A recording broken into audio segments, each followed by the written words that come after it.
At my husband's funeral, no one came but me. My children chose parties over their father's goodbye. At my husband's funeral, no one came but me. My children chose country club parties over their father's goodbye. I sat alone in a cold church staring at the man I loved for 42 years, wondering where everyone was. Then my phone buzzed. It was a text from my teenage grandson. The picture he sent made my blood freeze, but the message attached to it changed me from a grieving widow into a woman ready for war.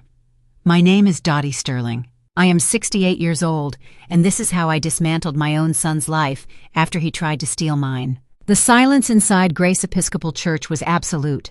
It was the kind of heavy, suffocating quiet that presses against your eardrums and makes it hard to pull air into your lungs.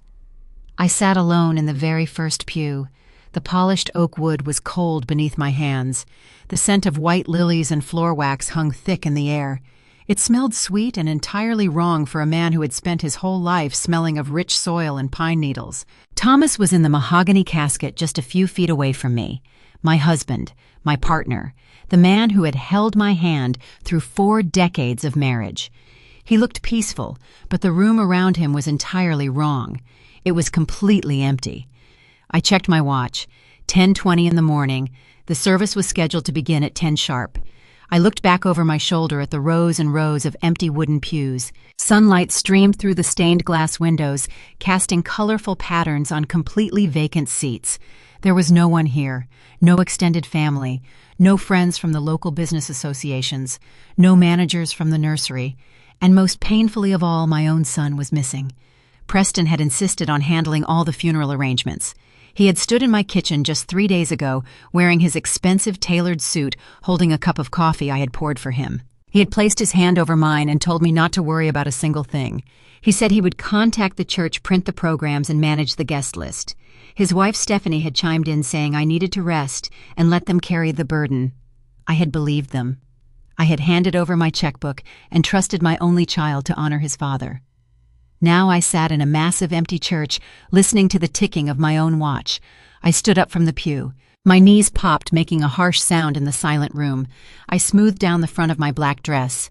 I walked slowly toward the casket. My heels clicked against the stone floor. I stopped at the edge of the velvet lining. I looked down at Thomas. He wore his favorite charcoal suit, the one he only wore for weddings and board meetings. I reached out and touched his folded hands. They were cold and stiff. These were the hands that had built our life. I looked around the room again. The grand vaulted ceilings of the church seemed to mock me. "Where are they, Thomas?" I whispered to the empty room. "Where is our son? Where is everyone?" I walked back to the first row and sat down again. I picked up the small paper program resting on the wooden bench. It had a picture of Thomas on the front. Below it was his name, Thomas Sterling, beloved husband, father, and founder of Sterling Botanicals. I stared at the letters. I rubbed my thumb over the glossy paper. The church doors remained shut. No one walked down the aisle. No hushed whispers of condolences filled the space. Just the hum of the air conditioning kicking on. Pastor Miller walked out from the side door near the altar. He was a kind man with thinning gray hair and a gentle face. He wore his formal white robes. He carried a small leather-bound Bible in his left hand. He stopped at the edge of the chancel steps and looked out at the empty sanctuary, his brow furrowed in deep confusion. He looked at me, then looked at his watch, then looked at the heavy oak doors at the back of the church.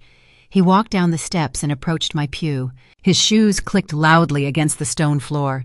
He sat down next to me, keeping a respectful distance but offering a comforting presence. "Dottie, I do not understand," he said quietly. His voice echoed slightly in the vast empty space. Thomas was a pillar of this community. He was universally respected. Where is everyone? Where is Preston? I stared straight ahead at the casket. My hands were trembling in my lap, so I clasped them together tight enough to make my knuckles turn white. "I do not know, Pastor. I truly do not know. It makes no sense." Pastor Miller continued, shaking his head. "Thomas built Sterling Botanicals from nothing. Half the people in this town have trees in their yards that your husband grew from seedlings. I expected standing room only today. I expected the mayor to be here. I expected Preston to be standing right beside you." His words cut straight through my chest. Sterling Botanicals was not just a business to Thomas and me. It was our entire lives. I turned to look at the pastor. "We bought our first acre of dirt back in 1982, I said, my voice trembling slightly. We worked 16-hour days with soil permanently trapped under our fingernails. We built those first 3 greenhouses by hand. Thomas drove the delivery truck himself for 10 years. Pastor Miller nodded slowly. "I remember those early days, Dottie. I remember when Thomas donated the oak trees for the church courtyard. He planted them himself." "Yes, he did," I replied.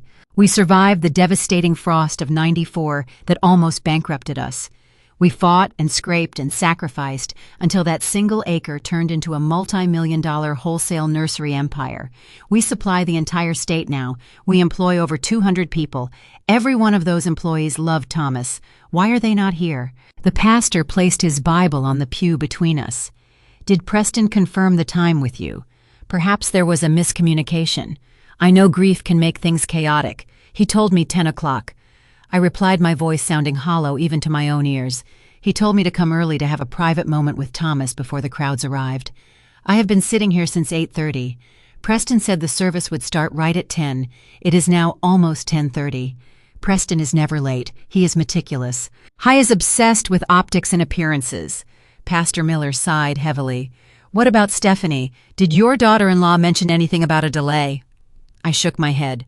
"Stephanie has never lifted a finger to help with anything practical. Thomas poured his literal sweat and blood into the earth so our son would never have to know what it felt like to be hungry. Preston grew up with private tutors and new cars. I went to a prestigious business school paid for in cash by the very dirt. He always complained about getting on his shoes. Stephanie has never worked a day in her life. She spends her time at the country club complaining about the smell of fertilizer whenever she is forced to visit our corporate office." I looked at the beautiful mahogany casket again. Thomas worked himself to the bone for them, and they could not even be bothered to show up to watch him be lowered into the earth. Pastor Miller stood up. "Let me go check the front lobby. Sometimes people gather in the vestibule and wait for someone to open the main doors. Perhaps they are just waiting outside." I nodded, but a cold, dark feeling was already taking root in the pit of my stomach. I knew Preston. For him to miss his own father's funeral, it meant something was terribly wrong. I watched the pastor walk down the long center aisle. The sound of his footsteps faded as he pushed open the heavy wooden doors at the back of the sanctuary. The doors swung shut behind him. I was completely alone again. Suddenly, a sharp vibration buzzed against my thigh. My phone was in my coat pocket. I ignored it. It was completely inappropriate to check a phone while sitting front row at my husband's funeral. But 5 seconds later, it buzzed again. Then again. 3 rapid, urgent vibrations. I reached into my pocket and pulled out the device. The screen lit up the dim space around me. It was a text message from an unknown number, but the notification banner showed a photograph attached. I tapped the screen and opened the message. My breath caught in my throat. The air was entirely sucked out of my lungs. The photograph on my screen was taken from a distance. It was slightly blurry, but unmistakably clear in its contents. It was a picture of a lavishly decorated banquet room. I recognized the opulent crystal chandeliers and the heavy velvet drapes immediately. It was the Oakwood Country Club, the most exclusive and expensive venue in the city. In the center of the frame stood my son, Preston. He was wearing a sharp, custom-tailored business suit. He was not wearing morning clothes. He wore a bright navy suit with a silver tie. He was smiling broadly, his teeth flashing, as he raised a crystal champagne flute into the air. Standing right beside him was Stephanie. She wore a designer cocktail dress, holding her own glass of champagne and laughing at something someone had just said. But it was not just them. The room was packed. I zoomed in on the photograph. My hands were shaking so violently I could barely keep the screen steady. I recognized the faces in the crowd. There was Robert Holden, our biggest landscaping distributor. There was the regional manager for the hardware chain that bought 60% of our spring inventory. There were commercial developers, city planners, and bank executives. Every single person who should have been sitting in these empty wooden pews behind me was standing in that country club holding a drink. Directly behind Preston, hanging on the wall, was a massive, professionally printed banner. It read, "Honoring the legacy of Thomas Sterling and celebrating the future of Sterling Botanicals." I felt physically sick. The edges of my vision blurred. They were having a party. They had turned my husband's memorial into a corporate networking event. Another message popped up on the screen underneath the photograph. I recognized the writing style immediately. It was from Leo, my 19-year-old grandson, Preston and Stephanie's only child. Leo was a brilliant, quiet boy studying information technology at the State University. He had always hated the pretentious world his parents lived in. He spent more time in the greenhouses with his grandfather than he ever did at the country club. I read the text message. Every word felt like a physical blow striking me directly in the chest. "Nana, I am so sorry." Dad changed the funeral time on the invitations he sent to everyone else. They are using Grandpa's memorial to pitch investors. "Come to the club. Do not let them see you are angry." I found something worse. I sat completely frozen, staring at the glowing screen. The empty church suddenly felt like a tomb meant for me. My own son had isolated me on the hardest day of my life to steal my husband's business contacts. But I was not a weak old woman. I gripped my phone, tightened my jaw, and stood up. I was going to that country club, and I was going to find out exactly what kind of trap they had set. The tires of my sedan crunched over the pristine white gravel of the Oakwood Country Club driveway. The valet, a young kid in a crisp white vest, stepped forward to open my door. He took one look at my black morning dress, and his welcoming smile faltered. I handed him the keys without a word. The heavy brass handles of the main entrance were cool against my palms. I pulled the doors open and stepped into the grand foyer. The sound of clinking crystal and polite laughter echoed down the marble hallway. It sounded like a wedding reception. I followed the noise. As I turned the corner into the main ballroom, the sheer scale of the betrayal hit me. Waiters in black ties were circulating with trays of crab-stuffed mushrooms and miniature beef Wellingtons. A jazz quartet played softly in the corner. In the center of the room stood Preston. My son was standing on a small, elevated platform gripping a microphone. I was looking out at a sea of wealthy commercial developers and bank executives. His voice cracked perfectly on cue. He was giving the performance of his life. "My father, Thomas Sterling, was a visionary," Preston said, wiping a non-existent tear from his eye. "He understood that a seed planted today provides shade for the next generation. We lost him this week. It is a profound tragedy for our family. But looking around this room, I know he would not want us to dwell in sorrow. He would want us to look to the future. He would want us to grow." The crowd murmured in sympathetic agreement. Stephanie stood at the base of the platform, nodding solemnly, while simultaneously signaling a waiter to bring more champagne to a group of men wearing expensive golf shirts. I stood in the doorway entirely unnoticed. My heart pounded against my ribs. I wanted to scream. I wanted to march up to that microphone and slap my son across his face. But I remembered the text message from my grandson Leo. "Do not let them see you are angry. Keep smiling. Play along." Preston raised his glass. "Today we honor Thomas Sterling by announcing a massive expansion of Sterling Botanicals. Under my new leadership, we are moving away from simple retail landscaping and entering the luxury commercial development sector. We are taking the family business into the 21st century. To my father, to Thomas." The crowd echoed, raising their glasses. I took a deep breath. I let my shoulders slump forward. I allowed my hands to shake visibly. I summoned every ounce of exhaustion I felt and put it right on my face. I stumbled slightly as I walked into the room. I bumped into a tall man holding a plate of appetizers. He turned around annoyed until he saw my face and my black dress. He stepped aside quickly. A murmur began to ripple through the crowd. Heads turned. The jazz quartet noticed the shifting mood and stopped playing mid-song. Preston was taking a sip of his champagne when he finally saw me. He froze. His throat bobbed as he swallowed hard. Stephanie dropped her hand from a developer's arm and went completely rigid. I shuffled forward, clutching my black purse against my chest like a frightened child. "Preston," I called out. My voice was intentionally frail and wavering. I made it sound like I was lost in a grocery store. "Preston, are you here? The church was so cold. I waited for you. Where is your father?" The silence in the ballroom was absolute. The wealthy executives shifted uncomfortably on their feet. Stephanie moved first. She rushed across the room, her heels clicking frantically against the hardwood floor. She grabbed my arm with a grip that was entirely too tight. "Oh, Dottie," Stephanie cooed loudly, making sure the investors could hear her dripping sympathy. "You poor dear thing. You are so confused. The doctor warned us the grief might make you wander. You should be resting at home." I looked up at her, blinking rapidly. I forced a single tear to roll down my cheek. "Stephanie, why are there so many people here? I thought we were going to the cemetery." I cannot find Thomas. I left the stove on this morning and I cannot remember if I turned it off. Preston reached us. His face was flushed red with embarrassment and sheer panic. He wrapped his arm around my shoulders, steering me forcefully away from the crowd. He plastered on a brave, tragic smile for the audience. "Excuse us, gentlemen," Preston announced, projecting his voice to reach the back of the room. "My mother is having a very difficult day. Her memory has been slipping lately, and the loss is just too much for her. We are going to get her some privacy to rest." "Preston, I want to go home," I whimpered loudly, leaning heavily against him. "I am so tired. I know, Mom." "I know," he hissed under his breath, dropping the sweet tone the moment we crossed the threshold out of the ballroom. "What on earth are you doing here? You were supposed to stay at the church." "I got lonely," I mumbled, letting my head loll slightly. Stephanie marched ahead of us down the quiet hallway. She pushed open the heavy oak doors to a secluded executive boardroom. She gestured for Preston to hurry up. They ushered me inside and slammed the doors shut, cutting off the sounds of the party. The boardroom was dimly lit. A long mahogany table dominated the center of the space.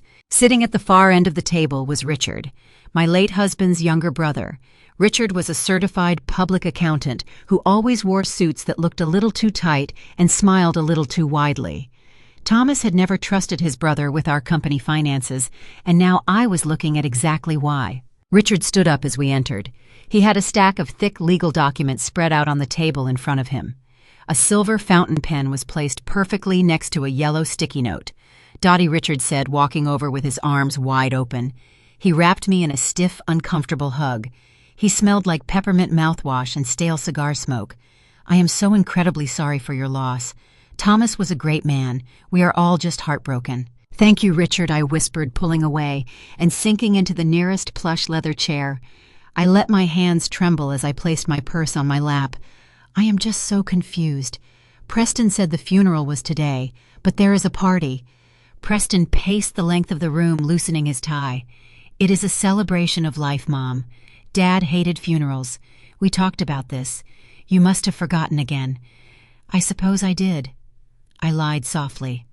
I looked down at my shoes, playing the part of the broken, helpless widow. "My mind feels like it is full of cotton. I cannot seem to focus on anything." Stephanie leaned against the table, crossing her arms. "We know, Dottie. That is exactly why we need to get these pesky administrative things out of the way today, so you do not have to worry about them anymore. You just need to focus on resting and getting your memory back." Richard picked up the stack of papers and moved to the chair right next to mine. He slid the documents in front of me. He picked up the silver pen and held it out toward my hand. "Dottie, I know this is a terrible time," Richard said, his voice adopting a smooth, soothing rhythm. "But when someone passes away, the administrative red tape is a nightmare. Preston and I want to shield you from all that stress. We have gathered all the standard funeral expense releases right here. The hospital bills, the mortuary fees, the cemetery plot deeds.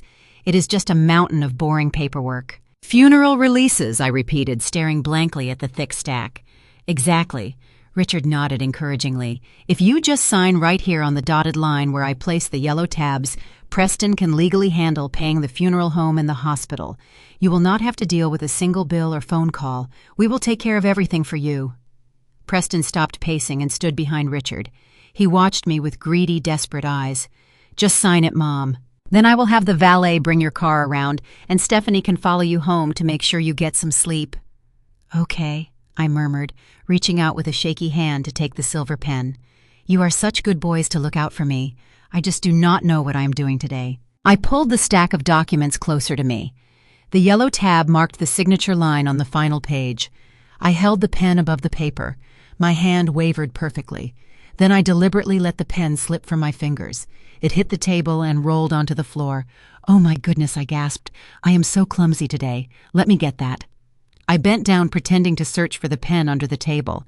As I did, I used my free hand to flip the thick stack of papers back to the very first page. I needed to see exactly what they were trying to make me sign. I glanced up quickly, reading the bold black print at the top of the first document. It did not say funeral expense release. It said irrevocable transfer of equity and ownership. Underneath that, it listed the exact parcel numbers for the Sterling Botanicals flagship nursery and the 3 main commercial greenhouses. Below that it listed Preston Sterling as the sole acquiring party, with Richard Sterling listed as the managing financial trustee. They were stealing the entire company. They were using my grief and the distraction of the funeral to trick me into signing away multi-millions of dollars worth of commercial real estate. If my name went on that line, I would lose the empire Thomas and I had built, and I would have absolutely no legal way to get it back. I stayed under the table for another few seconds, letting the cold fury sharpen my mind. I took a deep breath, controlling my heart rate. I grabbed the pen and slowly sat back up in my chair. "Did you find it?" Dottie Richard asked, his smile looking a little tighter now. "I did," I said, holding up the pen. "But Richard, the print on these pages is so small. My eyes are just swimming. Let me read what I'm signing." I squinted at the paper. Preston stepped forward immediately, placing his hand over the documents. "Mom, there is no need to read all that legal jargon," Preston insisted. "It is just standard boilerplate language. The funeral home requires it. The notary is waiting outside to stamp it. Please just sign it so you can go home and rest." "I am feeling very dizzy," I announced, letting my head fall back against the leather chair. I fluttered my eyelids and let the pen drop onto the table again.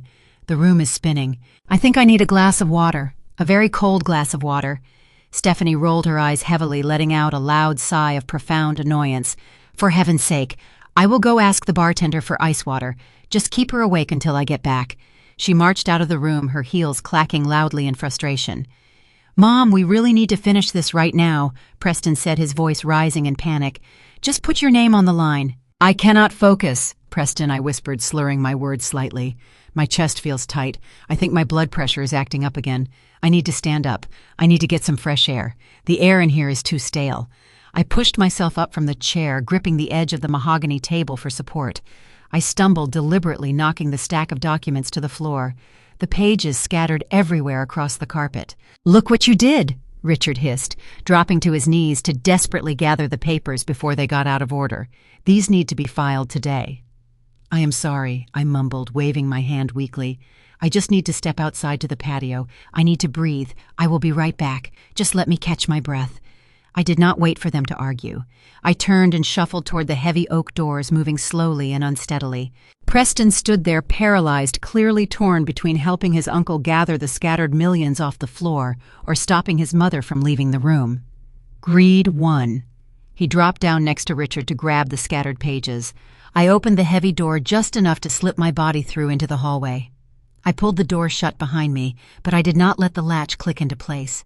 I left it open just a fraction of an inch. I stood perfectly still in the quiet hallway, pressing my ear close to the narrow crack. The sound of rustling paper came through clearly. Then I heard my son's voice, tight and frantic. "She is losing it, Richard. She cannot even hold a pen. What are we going to do if she refuses to sign? The developer is out there waiting for an answer." I held my breath, leaning closer to the door. Richard's voice came next, sharp and vicious. "You better figure out how to make her hold that pen, Preston. You play the grieving son. You beg her. You hold her hand and guide the ink if you have to. We need her signature by Friday, or the bank forecloses on your house." I stepped back from the door. The pieces of the puzzle slammed together in my mind with brutal clarity. Preston was not just greedy. He was desperate. He was entirely broke and about to lose his own home. He was selling my company out from under me to save himself. I stood in the luxurious hallway of the country club, gripping the strap of my black purse. The performance was over. The frail, confused widow was gone. I turned and walked toward the main exit, my steps steady and purposeful. They needed my signature by Friday. I was going to make sure Friday was the day their entire world collapsed. I drove away from the Oakwood Country Club, with my hands gripping the steering wheel tight enough to make my joints ache. The afternoon sun was bright and cheerful, completely ignoring the dark reality settling into my bones. My own son was trying to steal my life. My brother-in-law was orchestrating the theft. They needed my signature by Friday, or Preston would lose his house. I pulled into the wide circular driveway of my home. The large brick house sat perfectly still at the end of a quiet suburban cul-de-sac. Thomas and I had bought this house 30 years ago. We planted every oak tree in the front yard. Now it felt like a fortress I needed to defend. I walked through the front door and locked the heavy brass deadbolt. I checked the handle twice to make sure it was secure. I walked through the living room and checked the latches on the large bay windows. I moved into the kitchen and tested the lock on the sliding glass door leading to the back patio. I armed the security system, punching in my code and listening for the familiar sharp beep that meant the house was sealed. I went upstairs to my bedroom and took off my black morning dress. I laid down on the bed, but I did not sleep for a long time. My mind raced with the terrible things my family was planning.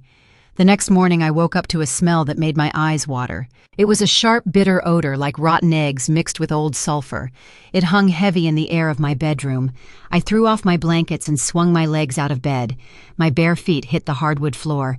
I hurried out into the hallway. The smell was much stronger out here. It burned the back of my throat. I moved quickly down the wooden staircase, clutching the banister. When I reached the bottom step, I felt a cold breeze hit my ankles. I turned and looked at the front entryway. The heavy wooden front door was standing wide open. The brass deadbolt I had checked twice the night before was completely unlatched. The security system panel on the wall was green. Someone had punched in the correct code to disarm it without triggering the alarm. Only 3 people in the world knew that code: Thomas, myself, and Preston. I walked into the kitchen and the source of the terrible smell became instantly clear. All 4 burners on my professional gas stove were turned completely on. The dials were twisted to the highest setting, but there were no flames. Pure natural gas was pouring directly into my house. The hissing sound filled the quiet kitchen. I rushed forward and snapped all 4 dials to the off position. The hissing stopped. I ran to the kitchen window and pushed it wide open. I hurried to the back patio door, unlocked it, and shoved the glass panel aside to let the fresh air blow through the house. My heart hammered against my ribs. Someone had intentionally filled my house with gas. They had unlocked my front door and left it open to make it look like I had wandered off. Before I could even catch my breath, a white luxury SUV pulled into my driveway. I watched through the open kitchen window as my daughter-in-law Stephanie stepped out of her car. She was dressed in expensive athletic wear, carrying a cardboard drink tray holding 2 large coffees. She walked up the front steps and stopped in the open doorway. She took 1 step inside and dramatically dropped the drink tray. The coffee cups hit the hardwood floor, bursting open and splashing brown liquid everywhere. "Oh my God!" Stephanie screamed. Her voice was shrill and painfully loud. "Dottie! Dottie, where are you?" I walked out of the kitchen and stood in the hallway.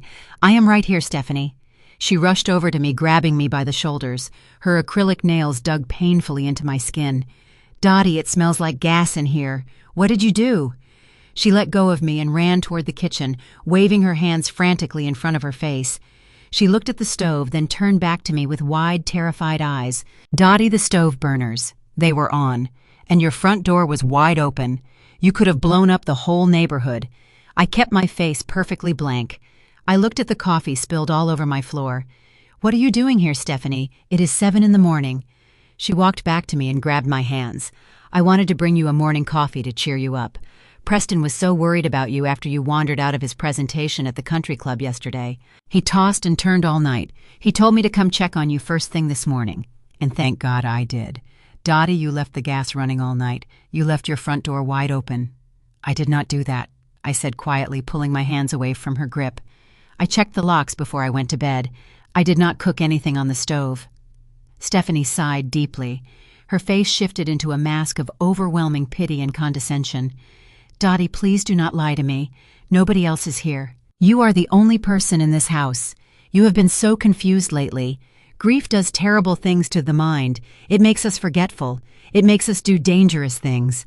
I looked at her perfectly styled hair and her fake sympathetic smile. She was laying the groundwork. They needed me to look crazy. They needed a documented history of dangerous behavior. "I am not confused, Stephanie," I said, keeping my voice low. "Dottie, you walked into a business meeting yesterday and started crying about a church service that was over. Now I find you sitting in a house full of explosive gas with the front door wide open." Stephanie stepped closer, lowering her voice to a harsh whisper. "You are not safe here alone anymore. Preston was right. We need to step in and take over your care before you hurt yourself, or worse, before you hurt someone else." I forced myself to look down at the floor. I let my shoulders droop. I made my voice shake on purpose. "I do not understand what is happening to me, Stephanie. I really thought I locked the door." She smiled.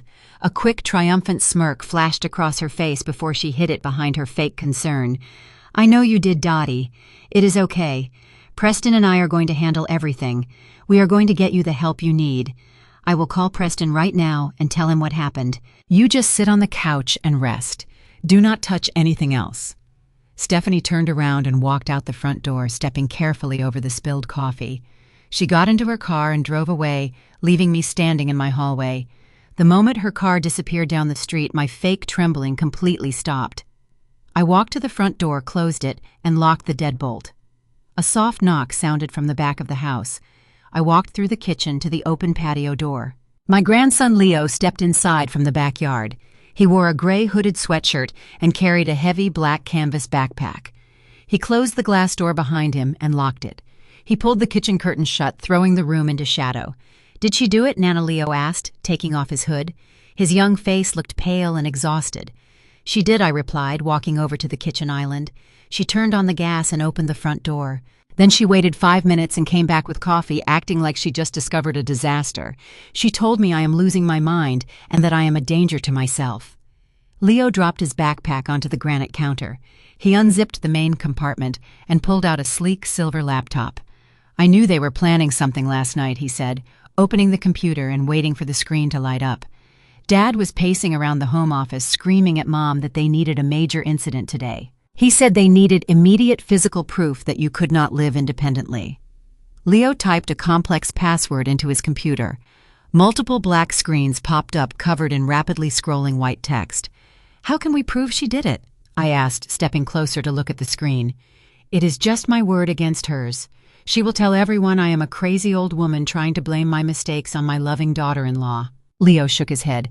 "Mom is incredibly arrogant, Nana. She thinks because she drives a luxury car with push-button start that she is untouchable. But she does not understand how modern vehicle telemetry works." Leo clicked on a digital map application. A red line appeared, twisting and turning through a layout of city streets. He pointed at the screen. "Mom's white SUV has a built-in cellular tracking system for emergency roadside assistance. Since I am on the primary family data plan, I have administrative access to the vehicle logs. Look at this timeline." I leaned forward, putting on my reading glasses. The screen showed a detailed breakdown of the vehicle movements. At 3:45 in the morning, the engine started. The car left their subdivision. At 3:58, the car parked 2 streets over from my house in the parking lot of the community pool. The engine remained off for 20 minutes. At 4:20, the car started again, drove back to their house and parked in their garage. "She parked at the pool and walked through the back alleys to get to your house," Leo explained, tracing the route with his finger. "She used Dad's security code to open your front door. She turned on the gas and walked back to her car. Then she went home to change into her workout clothes and buy coffee before coming back to pretend to rescue you." I stared at the brutal, undeniable digital proof. My own daughter-in-law had crept into my house in the dead of night and turned on my gas stove. If I had woken up and lit a match to make tea, I would have been blown to pieces. They were willing to risk my actual life just to build a fake medical file. "Keep digging, Leo," I said, my voice dropping to a low, steady rumble. "Find out exactly why Preston is so desperate for money. You said he changed the funeral time to pitch investors. Find out what he needs the investors for." Leo nodded, his fingers flying across the keyboard. "Dad's personal computer syncs everything to a cloud storage drive. He uses the exact same password for his cloud drive, his banking app, and his country club account. He thinks it is secure because it has a special character at the end. It took me less than 5 minutes to bypass it." Leo clicked open a new window. It displayed a massive, sprawling Excel spreadsheet. The columns were filled with red numbers. Red meant negative. Red meant debt. I stared at the numbers, trying to comprehend the sheer scale of the disaster. Preston had always bragged about his massive salary as a consultant. He drove a brand new sports car every year. Stephanie wore shoes that cost more than a mortgage payment. They lived in a sprawling mansion in a gated community. "It is all fake," Leo said, his voice filled with quiet disgust. "Dad lost his consulting contract 8 months ago. He never told anyone. Instead of cutting back, he and Mom started day trading cryptocurrency on margin. They took out high-interest personal loans to cover their lifestyle, so none of their friends at the club would know they were broke." Leo highlighted a row on the spreadsheet. "They owe $60,000 in back taxes. They are 3 months behind on the country club dues. The bank has set Friday as the deadline before foreclosure proceedings begin on their house. They owe over $400,000 to aggressive private creditors. They are completely drowning. He scrolled down, revealing more hidden debts. Dad wants to sell Sterling Botanicals to that commercial developer for $5 million because he thinks he can take the cash, pay off his debts, and still have a few million left over to start a new business. They want to steal 40 years of my hard work to pay off their gambling debts, I whispered, staring at the screen. I felt a cold, sharp anger settling deep into my bones. It gets worse. Nana Leo said, his voice dropping to a whisper. He clicked out of the spreadsheet and opened the main directory of the cloud drive. He navigated to a folder labeled Personal. Inside that folder was another folder. The title read, Mom Care Plan. Open it, I commanded. Leo double-clicked the folder. 2 documents appeared on the screen. He opened the first one. It was a scanned PDF file. The logo at the top read, Sunset Meadows Assisted Living Facility. I knew that place. It was a notoriously terrible state-run nursing home located right next to the industrial park on the edge of town. It had been featured in local news investigations for severe understaffing and horrible living conditions. The document was a fully completed intake form. My name, Dottie Sterling, was typed neatly into the patient line. Preston's name was listed as the primary legal guardian holding full power of attorney. They are going to lock you in that place, Nana Leo said, shaking his head. They chose the cheapest facility in the state so they could pocket maximum cash from the sale of the business. Open the second document, I said, keeping my voice absolutely flat. Leo opened the next file. It was an exported email chain between Preston and a man named Dr. Evans. Dr. Evans operated a small private clinic known for prescribing pain medication to anyone with cash. I read the email exchange out loud. The words felt like sandpaper in my throat. Preston wrote, I need the formal diagnosis completed by Thursday. She had another incident this morning with the gas stove. She is clearly incompetent. I will need you to sign the declaration of severe cognitive decline so we can bypass the standard court evaluation. I looked at the doctor's reply. The response was short and brutal. The paperwork will be ready Thursday afternoon. My fee for expedited private medical declarations is $10,000 cash. Bring it in a briefcase to my back office. I stepped back from the kitchen island. I pressed my hand against the cool granite countertop. My own son was paying a corrupt doctor $10,000 to forge a medical document stating I had severe dementia. I was going to use that fake diagnosis to strip me of my constitutional rights, drag me out of my own home, and lock me in a dangerous facility just so he could sell my business to pay off his massive credit card bills. Nana Leo closed the laptop quickly. His hands were shaking. We have all the proof we need. We have to call the police right now. They broke the law. We can have Dad and Mom arrested for fraud. We can end this today. I looked around my beautiful, quiet kitchen. I looked at the coffee Stephanie had spilled on my floor. I thought about Thomas and the decades we spent building our legacy with honest hard work. Calling the police right now would stop the immediate threat, but it would not teach Preston the lesson he needed to learn. No, I said, my voice steady and cold. Calling the police is too easy. They would just hire a defense attorney and tie this up in court for years, claiming it was a misunderstanding. I want to completely destroy them. What do you want to do? Leo asked, looking at me with wide eyes. Pack up your computer, I told my grandson, turning toward the hallway to grab my coat and my car keys. You are going back to school. Act perfectly normal. Let them think their plan is working flawlessly. Where are you going? He asked, shoving the silver laptop into his black backpack. I am going to take a little drive, I said, pulling my coat over my shoulders. I have an old friend who knows exactly how to handle hostile takeovers. I am going to see Harrison. And with that, I unlocked my front door and walked out into the bright morning sun, ready to build a trap my son would never escape. I left my house through the basement storm doors. I knew Preston and Stephanie might be paying someone to watch the street. I walked 3 blocks through my neighbors' backyards, pushing past overgrown hedges until I reached the main avenue. I flagged down a passing taxi and handed the driver a $50 bill, telling him to take me to the rental car lot on the south side of town. I was not going to risk driving my own vehicle. My son could easily track my movement through the GPS application on my phone. I rented a basic gray sedan using my maiden name and paid in cash. I pulled out of the lot and merged onto the interstate, heading 2 towns over. My hands gripped the steering wheel firmly. I was not crying anymore. The absolute terror that had gripped my chest yesterday when I saw that fake medical evaluation was completely gone. In its place was a sharp, cold focus. Preston wanted to treat me like a vulnerable, helpless old woman. He wanted to steal the legacy Thomas and I had built from the ground up. I was going to show him exactly why his father and I had survived 40 years in a cutthroat commercial industry. I pulled into a small, unassuming office park surrounded by tall pine trees. The brass plaque on the red brick building read, Harrison Ward Attorney at Law. Harrison had been our corporate litigator for 25 years. He officially retired a decade ago, but kept a small private office for special clients. Harrison was a ruthless, brilliant man who treated corporate law like a blood sport. He was exactly the kind of man you wanted in your corner when the knives came out. I walked through the heavy glass doors. Harrison was already waiting in his conference room.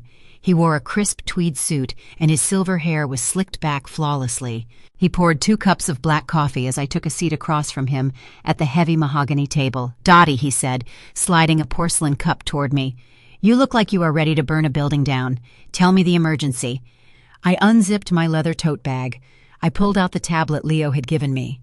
I opened the device and pushed it across the polished wood. "I need you to look at this, Harrison. My son is trying to sell Sterling Botanicals to a commercial developer. My brother-in-law Richard is orchestrating the financial transfer, and they are actively attempting to have me declared legally incompetent, so I cannot stop them." Harrison put on his wire-rimmed reading glasses. He scrolled through the documents Leo had extracted from Preston's cloud storage. He read the fraudulent medical evaluation. He studied the draft of the commercial sale agreement. He examined the massive debt records, showing Preston owed hundreds of thousands of dollars to private creditors. The room remained completely silent for 10 long minutes. The only sound was the clicking of Harrison tapping the tablet screen. When he finally looked up, he took off his glasses and set them carefully on the table. "This is incredibly brazen," Dottie Harrison said. Richard drafted the transfer structure to put Preston at the front of every risky decision. The sale agreement names your son as the acquiring party and future seller, while Richard controls the accounting paperwork behind him. But the final escrow instructions are missing from this draft. Until we see those, we cannot know where Richard intends the $5 million purchase money to land. I nodded, taking a sip of the hot black coffee. All Leo has confirmed so far is that Preston believes the money will come to him. He is too desperate to question Richard, because he thinks this sale will save his mansion and his lifestyle. If Richard is hiding anything inside the closing documents, Preston is exactly the kind of man who will sign first and read later. Harrison leaned back in his leather chair, intertwining his fingers. "They think you are an easy target. They think you will just sit quietly in that ridiculous nursing home while they dismantle your life piece by piece." I set my coffee cup down. "I am not going to any nursing home, Harrison, and they are not getting my company. I want to stop them. But I do not just want to block the sale. I want to punish them. I want Preston to feel the exact level of devastation he is trying to inflict on me." Harrison smiled. It was a cold, sharp expression. It reminded me of the day we met in 1996. "Do you remember the Greenfield acquisition, Dottie? Do you remember those aggressive commercial developers who tried to run you and Thomas out of business by buying up all the access roads around your southern greenhouses?" I smiled back. "I remember. They thought we would panic and sell our land for pennies." "And what did you do?" Harrison asked, leaning forward, resting his elbows on the table. "I bought the water rights to the entire county grid," I replied, my voice steady and strong. "I cut off their irrigation supply legally and watched their decorative landscaping projects wither in the summer heat. Then I bought their bankrupt company for a fraction of the cost." "Exactly."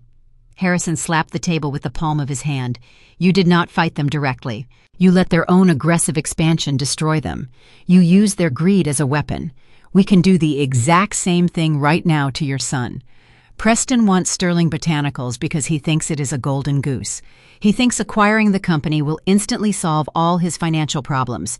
So we are going to give him the company." I stared at him, narrowing my eyes. "I am not handing over my life's work to a boy who skipped his father's funeral to drink champagne." "You are not handing over the assets, Dottie. You are handing over a poison pill." Harrison pulled a fresh legal pad toward him and grabbed a heavy fountain pen. "Sterling Botanicals operates as a limited liability company. You currently own the physical land, the commercial greenhouses, the retail inventory, and the liquid operating cash free and clear." "That is correct," I said. We paid off the last commercial mortgage 5 years ago. Harrison began writing rapidly on the yellow pad. Here is how we build the trap. We are going to execute a quiet internal restructuring today. First, we separate the liquid assets from the physical business. All the operating cash, all the corporate savings, and your personal wealth will be transferred into a new, irrevocable blind trust. We will name Leo as the sole beneficiary of that trust, with you as the managing trustee. Preston cannot touch it. Richard cannot find it.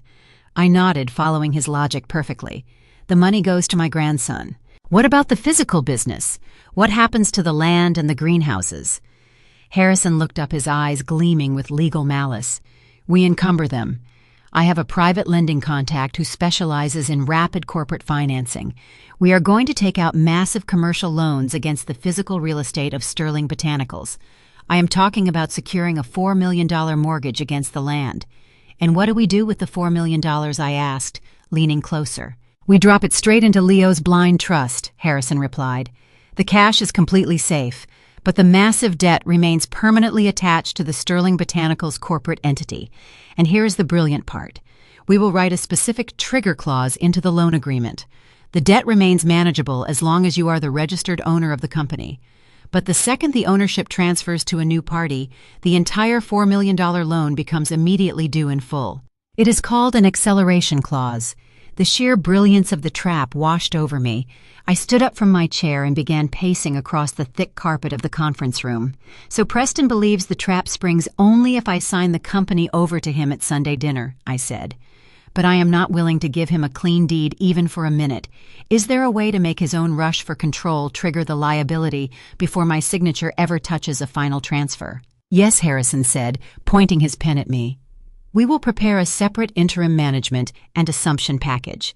It will look like the kind of continuity paperwork a greedy son expects to sign when he is trying to take over bank access and corporate authority.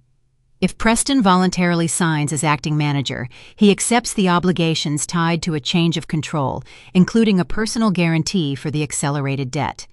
Your ownership stays protected unless you execute the final deed. I stopped pacing as the second layer of the plan became clear. So at Sunday dinner, he can still push the transfer papers across the table and believe my signature is the last thing he needs. But if he signs the interim assumption package first, he has already stepped under the debt. Harrison nodded slowly. Exactly. The commercial lenders can enforce the corporate collateral and the personal guarantee if he triggers the control provisions. His mansion, his cars, and other reachable assets become part of the deficiency fight. Meanwhile, the trust remains beyond his control, and Richard is left chasing a sale that can collapse the moment the liens and fraud come to light. Let us do it, I said, returning to my seat. Draft the paperwork right now. I want the trust established today. I want the loans secured by tomorrow morning. Harrison picked up his desk phone and pressed a speed dial button. He ordered his paralegals to clear his schedule for the rest of the day. He requested 3 pots of coffee and told them to bring in the senior drafting clerks. For the next 6 hours, that conference room transformed into a war room. I sat next to Harrison, reading through pages of dense legal terminology. I signed my name dozens of times. I authorized the creation of the Leo Sterling Legacy Trust. I watched as Harrison secured the corporate loans, leveraging every single acre of dirt Thomas and I had ever bought. We worked through lunch. I ate a stale deli sandwich without tasting it. My focus was absolute. Every time I picked up the pen, I thought about Preston standing in that country club raising a glass while his father lay in a wooden box. I thought about Stephanie sneaking into my kitchen, turning the gas dials, and hoping I would blow myself to pieces. I thought about Richard smiling at me with his peppermint breath, hiding his plot to steal everything. They had declared war on me. I was simply returning fire with superior artillery.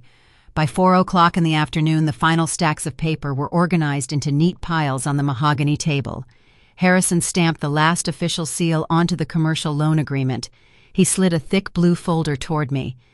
It is done, Dottie, he said, rubbing his tired eyes. The liquid cash has been successfully routed to the protected blind trust. The $4 million commercial lien has been officially attached to the Sterling Botanicals corporate deed. The acceleration clause is locked in. The trap is armed and waiting. I placed my hand firmly on the blue folder. Thank you, Harrison. You have no idea what this means to me. He looked at me with deep respect. Thomas would be proud of you, Dottie. You are protecting his grandson. You are protecting his legacy. I put the folder into my leather tote bag and zipped it shut. I stood up and smoothed out my jacket. I need to get back home, I told him. Preston is coming over for Sunday dinner this weekend. He is bringing the transfer papers. I need to make sure the house is ready for my guests. Harrison stood up and walked me to the door. Play the part perfectly, Dottie. Let him think he has won right up until the moment the trap springs shut. I walked out of the law office and into the late afternoon heat. The sun was beginning to dip below the tree line, casting long shadows across the parking lot. I climbed into the rental car and started the engine. I felt a profound sense of peace. The panic and grief that had suffocated me all week had vanished. I had a plan. I had control. I pulled out of the parking lot and merged onto the highway, heading back toward my town. I kept the radio off, enjoying the quiet hum of the tires against the asphalt. I pictured the look on Preston's face when he realized he had eagerly signed his own financial death warrant. I pictured Stephanie losing her country club memberships and her designer shoes. As I approached the city limits, my cell phone vibrated violently in the cup holder. It was not a text message. It was an automated alert from my primary banking application. I pulled the car over onto the shoulder of the highway and put the vehicle in park. I picked up the phone and tapped the notification banner. A red warning screen popped up on my display.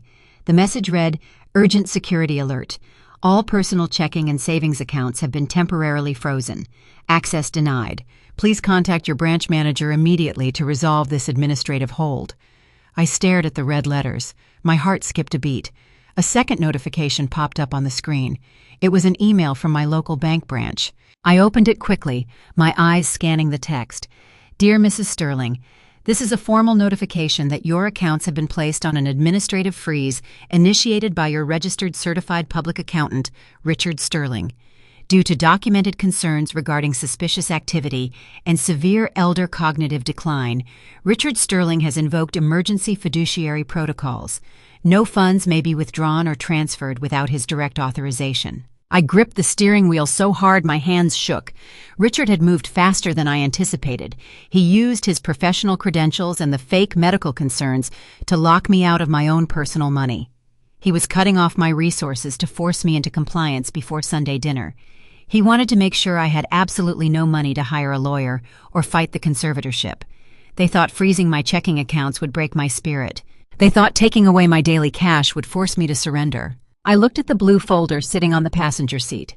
They had no idea I had just moved millions of dollars entirely out of their reach, but the timeline had aggressively shifted. Richard escalating his attack meant they were not going to wait peacefully until Sunday. The pressure was mounting, and the final confrontation was coming much sooner than I expected. I put the car back into drive and pulled onto the highway, heading straight into the storm. The next morning, the traffic thinned as I turned off the highway and followed the familiar two-lane road toward Sterling Botanicals. The sign Thomas and I had installed 20 years earlier rose above the tree-lined green lettering framed by two stone columns and a pair of mature maples we had planted when they were no taller than my knees. I should have felt relieved to see the place. Instead, I felt the same sensation I had experienced at the country club. Someone was trying to occupy my life while I was still standing in it. I parked the rental sedan behind the administrative building rather than in my usual space. Before I had even closed the door, I heard voices carrying from the main greenhouse. One of them belonged to Preston. The other belonged to Gregory Pierce, the commercial developer who had been circling our land for months. I walked toward the greenhouse slowly, letting my shoulders sag and keeping the blue folder Harrison had given me tucked under my arm. Through the glass wall, I could see Preston pointing toward the rear acreage while Gregory studied a printed site map. Preston had brought him onto my property without asking permission. Worse, he was describing the place as if the sale had already happened. The main greenhouse could be demolished first, he was saying. The irrigation trenches run beneath this section, but once the transfer is complete, you can relocate the utility lines and start grading immediately. Gregory nodded and made notes. I stopped just outside the doorway long enough to let the anger burn itself into something useful. Then I changed my face. I softened my mouth, slowed my breathing, and stepped inside. Preston saw me first. His expression tightened for half a second before he replaced it with a concerned smile. "Mom, what are you doing here? You should be resting." Gregory turned towards me. Preston immediately moved to my side and took my elbow as though I might fall. "Gregory, "This is my mother," Dottie Sterling, Preston said. "She and Dad built all of this, but she has been having a difficult time since his passing. Some days she gets a little confused." I let my eyes drift around the greenhouse as if the thousands of plants were suddenly unfamiliar to me. Then I gave Gregory a weak smile. "I am sorry, Mr. Pierce. I forget things lately." Preston has been carrying so much of the heavy work for me. I am very proud of him. Preston's fingers tightened around my arm. He had expected resistance. My surrender made him bold. Gregory relaxed visibly. He folded the site map and offered me a sympathetic smile. "Your son has spoken very highly of you, Mrs. Sterling. He says you are ready to step back and let the next generation take over." I looked at Preston with a trembling expression and nodded. "That is what Thomas would have wanted," I said softly. "He always said a business should keep growing after its founders are gone. If Preston believes selling the land is best, then I suppose I should trust him." The words tasted poisonous in my mouth, but they worked exactly as I intended. Gregory glanced at Preston, then back at me. The uncertainty I had seen in him at the country club disappeared. We walked through the rows together. Preston kept talking about square footage access roads, demolition schedules, and the $5 million purchase price. I deliberately stopped twice as though I had forgotten where we were going. Once I called a greenhouse by the wrong number, even though I had designed the numbering system myself. Preston corrected me gently in front of Gregory, performing patience for the buyer while satisfaction glowed behind his eyes. By the time we reached the propagation house, Gregory was no longer treating the sale as a risky family dispute. He was treating it as a transaction waiting for a signature. "If your mother is comfortable, I can have my legal department fast-track the final purchase package," Gregory said. "We can have the final documents ready for Sunday evening and schedule the $5 million wire for Monday morning." Preston answered before I could. "That is perfect. Richard already negotiated a weekend hold with the lender, as long as we can show an executed sale package by Sunday night.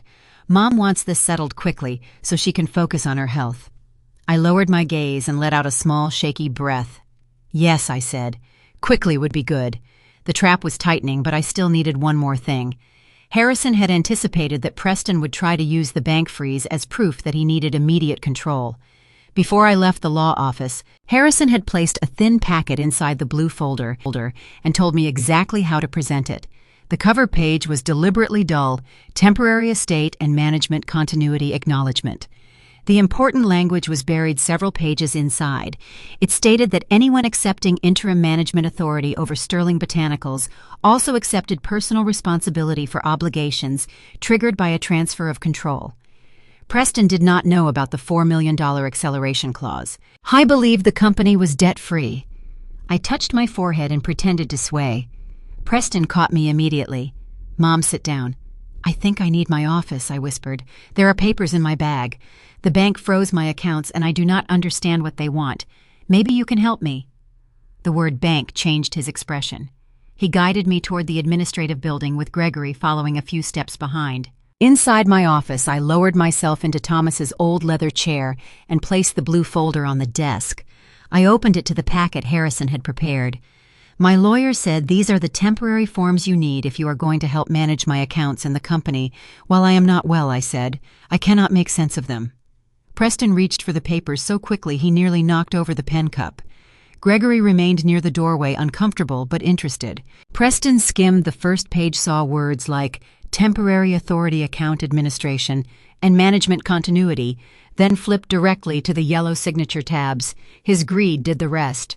"You sign here," Preston asked. I shook my head slowly. "Harrison said the acting manager signs those lines. If you are going to take care of everything, I suppose that means you." Preston looked at Gregory. The developer gave a small shrug, clearly assuming this was ordinary estate paperwork. Preston grabbed the heavy black pen from my desk. He signed the first tab, then the second, then the third. He never read the liability paragraph. He never asked why Harrison had initialed the final page. He only saw what he wanted to see: control. I watched my son write his name beneath language that could eventually strip away every luxury he owned. "There," Preston said, pushing the packet back toward me. "That is handled." I gave him a grateful smile. "You always were good with paperwork," I murmured. For the first time since Thomas died, I almost felt sorry for how easy Preston was making this. Almost. Gregory checked his watch and said he would contact his attorneys immediately to move the $5 million purchase forward. Preston walked him back toward the greenhouse, eager to keep selling a future he did not own. I remained in the office and closed the door. The instant I was alone, I straightened in the chair and pulled my phone from my purse. It rang before I could call anyone. Leo's burner number flashed on the screen. "Nana," he said the moment I answered, his voice low and urgent. "I found the final escrow draft. You need to see this before Dad signs anything else." I opened the secure link he sent. A scanned set of wiring instructions appeared on my phone. I recognized Richard's formatting immediately: neat columns, precise routing codes, and language designed to look boring enough that desperate people would not read it. The buyer was Gregory Pierce's company. The purchase price was $5 million. But the beneficiary account was not Preston Sterling. It was not Sterling Botanicals. It was not even a domestic escrow account. The money was scheduled to travel through an offshore holding company controlled by Richard. Leo spoke quickly. "Dad thinks Uncle Richard is helping him steal the company. Richard is actually stealing the sale proceeds from Dad. Dad signs the fraud documents. Dad files the conservatorship papers. Dad takes the public blame for forcing you out, and then Richard routes the $5 million offshore. By the time Dad realizes what happened, he will be the one facing the criminal charges, and Richard will have the money." I stared through the office window toward the greenhouse. Preston was laughing with Gregory beside a row of Japanese maples, completely unaware that the uncle standing behind his plan had already prepared to betray him. The symmetry was almost cruel. Preston had decided I was too old and confused to notice him stealing from me. Richard had decided Preston was too greedy and desperate to notice him doing the same thing. Save everything I told Leo: the email chain, the routing instructions, every version of the contract. Put copies in the evidence folder and send one encrypted copy to Harrison. "Already done," Leo replied. "Nana, Dad is coming back toward the office." I ended the call and placed the phone face down just as Preston opened the door. He looked exhilarated. "Gregory is ready to fast-track the sale," he said. "We can have everything signed Sunday night." I let my hands tremble again and pulled the blue folder toward my chest. "Sunday," I repeated as if trying to remember the word. Preston smiled and kissed the top of my head with a tenderness so false it made my skin crawl. "Get some rest, Mom. We will take care of you." He walked out. I waited until his footsteps disappeared down the corridor. Then I looked at the packet he had signed and slid it carefully back into the blue folder. Preston thought he had just taken his first legal step toward controlling my money. In reality, he had volunteered to stand directly beneath the debt Harrison and I had suspended over Sterling Botanicals. And now I knew Richard intended to steal the $5 million payout before Preston ever touched it. I left the nursery through the side entrance and drove home with 2 truths locked safely in my bag. My son had signed the poison pill. His uncle had prepared to rob him blind. All that remained was to let each of them believe the plan was still working. I parked the rental car in the driveway and walked up the front steps. When I reached for the brass handle, I noticed it was already unlocked. I pushed the door open. My living room had been completely taken over. Preston stood by the stone fireplace with his hands shoved deep into his suit pockets. Stephanie was sitting on my custom cream-colored sofa, sipping a glass of my expensive sparkling water. Richard stood near the dining room archway, holding a thick leather briefcase. Standing directly in front of the door, blocking my path into my own house, was a man I did not recognize. He wore a cheap brown suit and held a stack of manila folders. "Dottie Sterling?" the strange man asked, stepping forward. "I am Dottie Sterling," I replied, keeping my posture perfectly straight. The man shoved the thick manila folder directly against my chest, forcing me to take it. "You have been served," he announced loudly.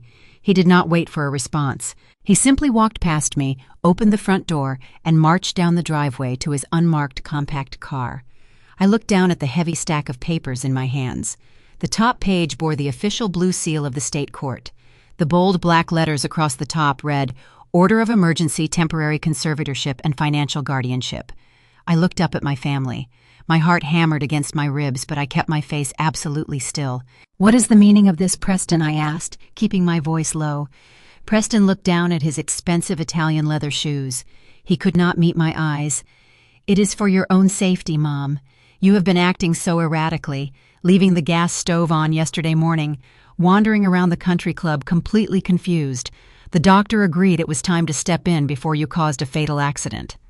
Richard stepped forward, pulling another document from his briefcase. "The judge signed the emergency order just an hour ago, Dottie. Based on the sworn medical evaluation and the testimony of your son, the court has granted Preston full legal authority over your person and your estate. Effective immediately, you no longer have the right to make financial, medical, or residential decisions for yourself." I felt a rush of genuine adrenaline. They had actually done it. They had paid a corrupt doctor to strip away my human rights. Stephanie stood up from the couch and smoothed down her designer skirt. "We are just doing what is best for everyone, Dottie. You need specialized care. We found a facility that can manage your cognitive decline. They have a bed waiting for you right now." I tightened my grip on the legal papers. "You mean Sunset Meadows, the facility right next to the industrial park, the one constantly under investigation for patient neglect." Stephanie smiled a tight, venomous smile. "It is highly recommended. The staff is very experienced with patients who get confused and aggressive." "You cannot do this," I said, injecting a heavy dose of panic into my voice to play my part. "You cannot just force me out of my own home. I own this house. I own the business." "Actually, Mom, you do not control those things anymore," Preston muttered, still refusing to look at me. "The conservatorship gives me full signatory power over your real estate. Richard is helping me organize the business transition so we can pay for your round-the-clock care." Richard offered a sickeningly sweet smile. "That is right, Dottie. Preston and I will handle the sale of Sterling Botanicals to the commercial developers. We will make sure the funds are managed properly to cover your medical expenses." Before I could respond, Stephanie clapped her hands together loudly.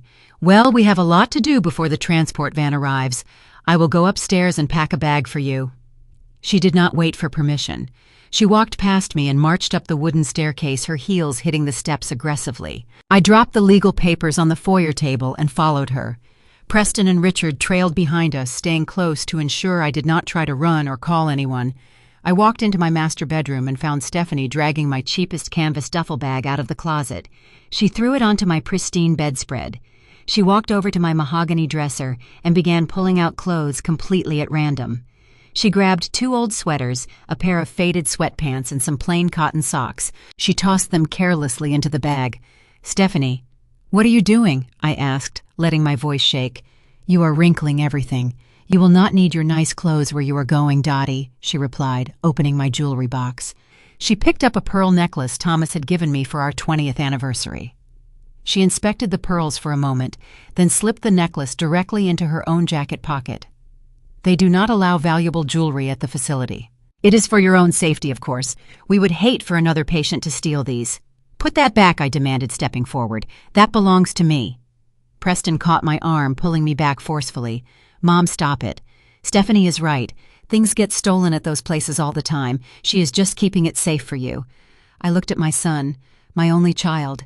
He was standing in the bedroom where I had rocked him to sleep when he had a fever as a baby. Now he was holding my arm so his wife could steal my jewelry and pack me away like unwanted garbage. Stephanie zipped up the canvas bag with a loud, sharp motion. "There we go," she said cheerfully, picking up the bag and tossing it onto the floor by the door. "All packed. Do not worry about the lack of windows in your new room, Dottie. I made sure to request a room on the ground floor. It has a lovely view of the parking lot. You can watch the delivery trucks come and go all day. It will keep your mind stimulated." The cruelty was breathtaking. She was enjoying this. She was reveling at the power she thought she held over me. Richard leaned against the doorframe, checking his gold watch. "The facility requires check-in before 6 o'clock. We need to get moving. Preston, you bring the bag. Dottie, we will ride in my car." It was time.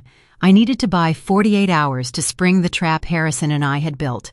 I needed Preston to sign the final business transfer documents, transferring the hidden debt onto his own shoulders.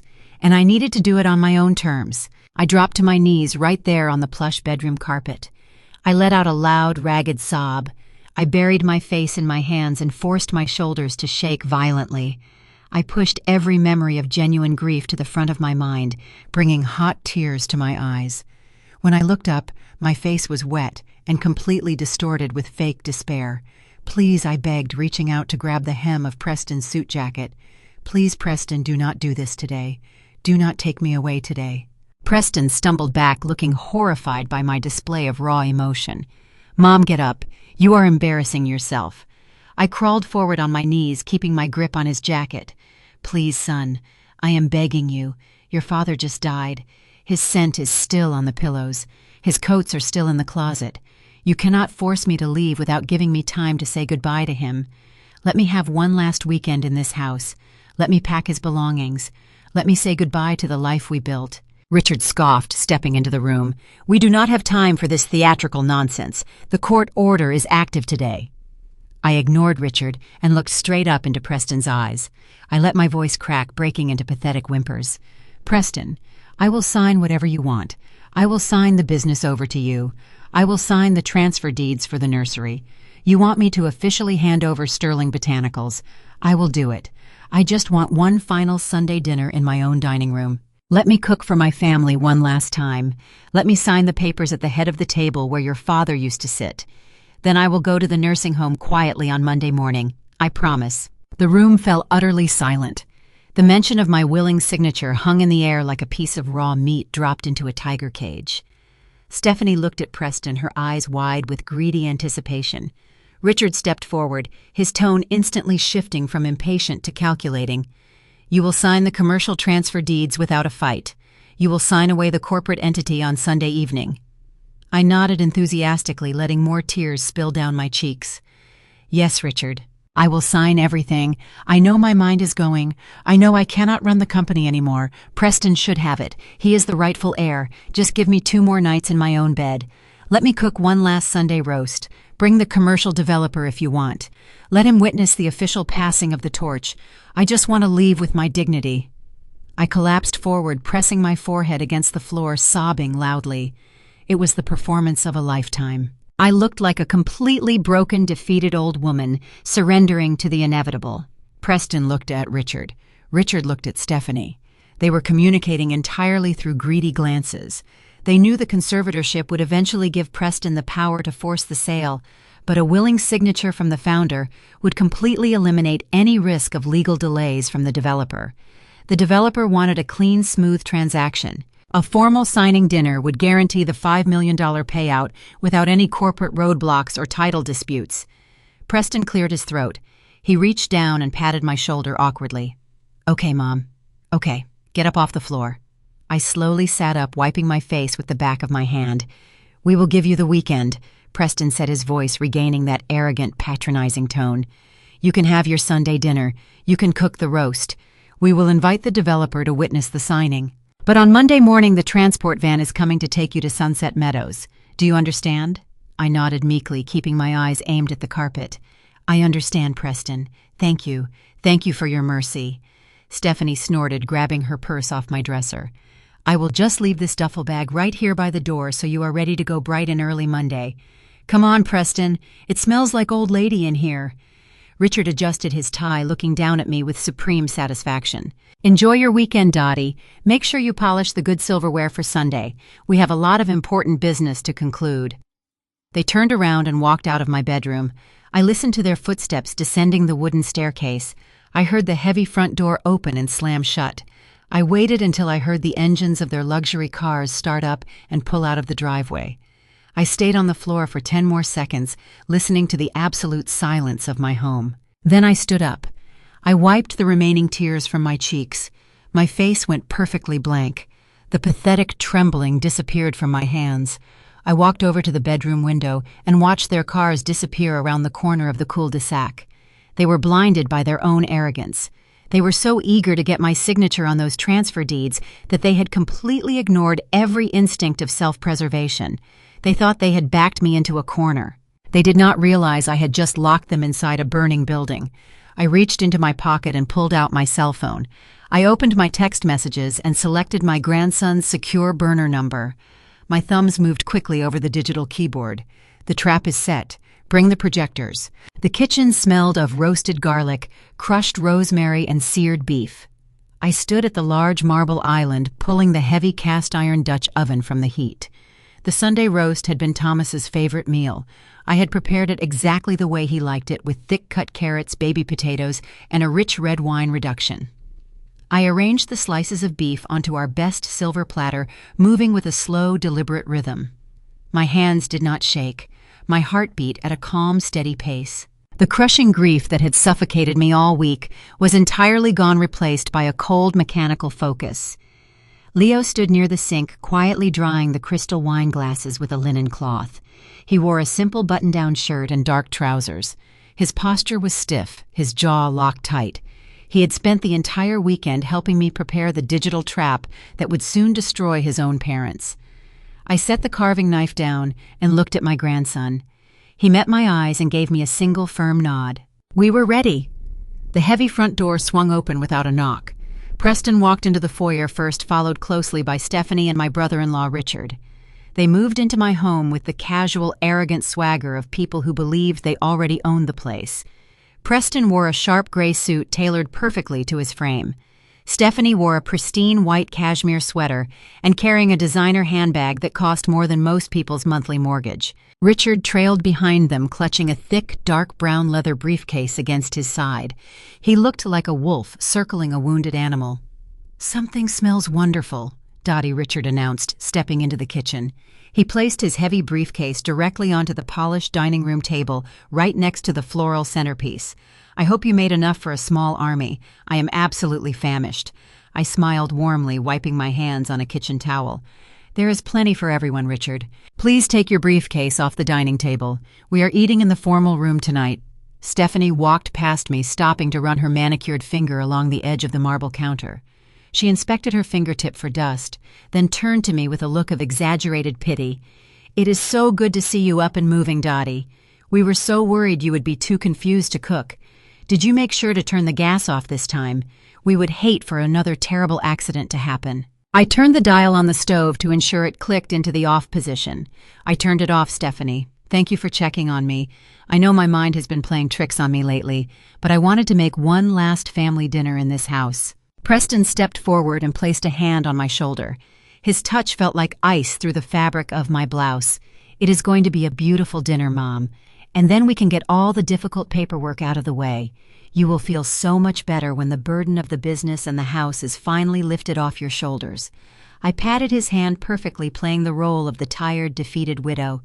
"You are such a good son, Preston. I do not know what I would do without you and Richard guiding me." Richard tapped the leather surface of his briefcase. "We have everything prepared, Dottie. The conservatorship forms, the commercial transfer deeds, the residential title waivers. We even have the intake forms for Sunset Meadows signed and ready.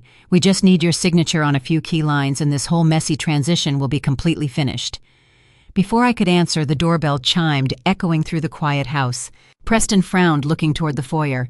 "Who is that? We did not invite anyone else." I picked up a stack of cloth napkins and began folding them. "I invited one more guest, Preston. Leo, would you please go let him in?" Leo placed the dish towel on the counter and walked out to the front door. Preston crossed his arms, his face tight with sudden irritation. "Mom, we agreed this was going to be a private family dinner. We have highly sensitive legal documents to sign tonight. We cannot have the neighbors snooping around while we conduct corporate business." "It is not a neighbor," I said smoothly. Footsteps echoed in the hallway. Leo walked back into the dining room, leading a tall, broad-shouldered man wearing a golf shirt and a navy blazer. It was Gregory Pierce, the Chief Executive Officer of Apex Commercial Development, the very man Preston was secretly negotiating with to sell the nursery land for $5 million. Preston's face drained of all color. He took a rapid step backward, bumping into the edge of the dining table. Stephanie gasped, her hand flying up to cover her mouth. Richard gripped the handle of his briefcase, his knuckles turning instantly white. His eyes darted from Pierce to Preston and back again, assessing the massive tactical failure unfolding in front of him. "Gregory, what are you doing here?" Preston stammered, forcing a strained, unnatural laugh. "I did not realize you were joining us for dinner."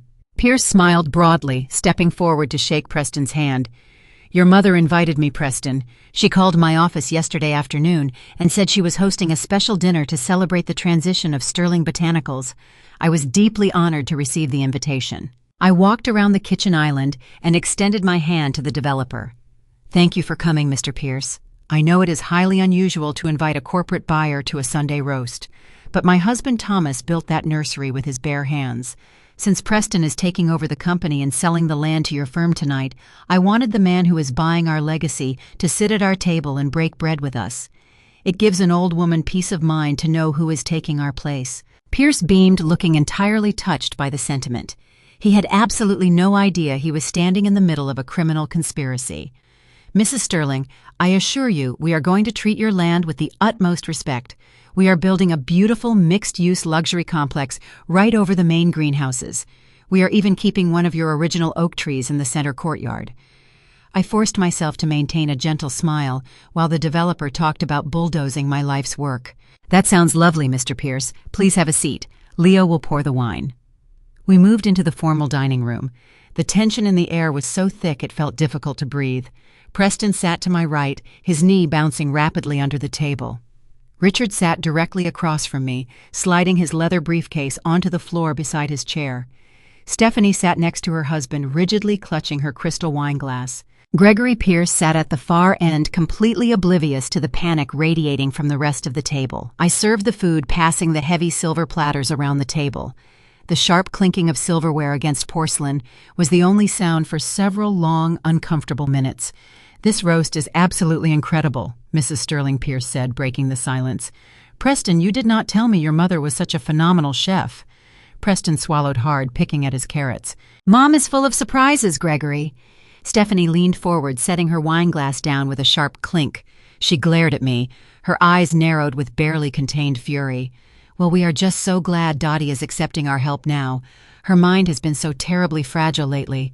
She has been suffering from severe cognitive decline. We are actually moving her into a full-time care facility tomorrow morning for her own safety." Pierce stopped chewing. He looked at me, then looked at Preston, his brow furrowed with confusion. "Cognitive decline? I had no idea. Mrs. Sterling, you seem perfectly sharp to me. We had a wonderful conversation on the phone yesterday."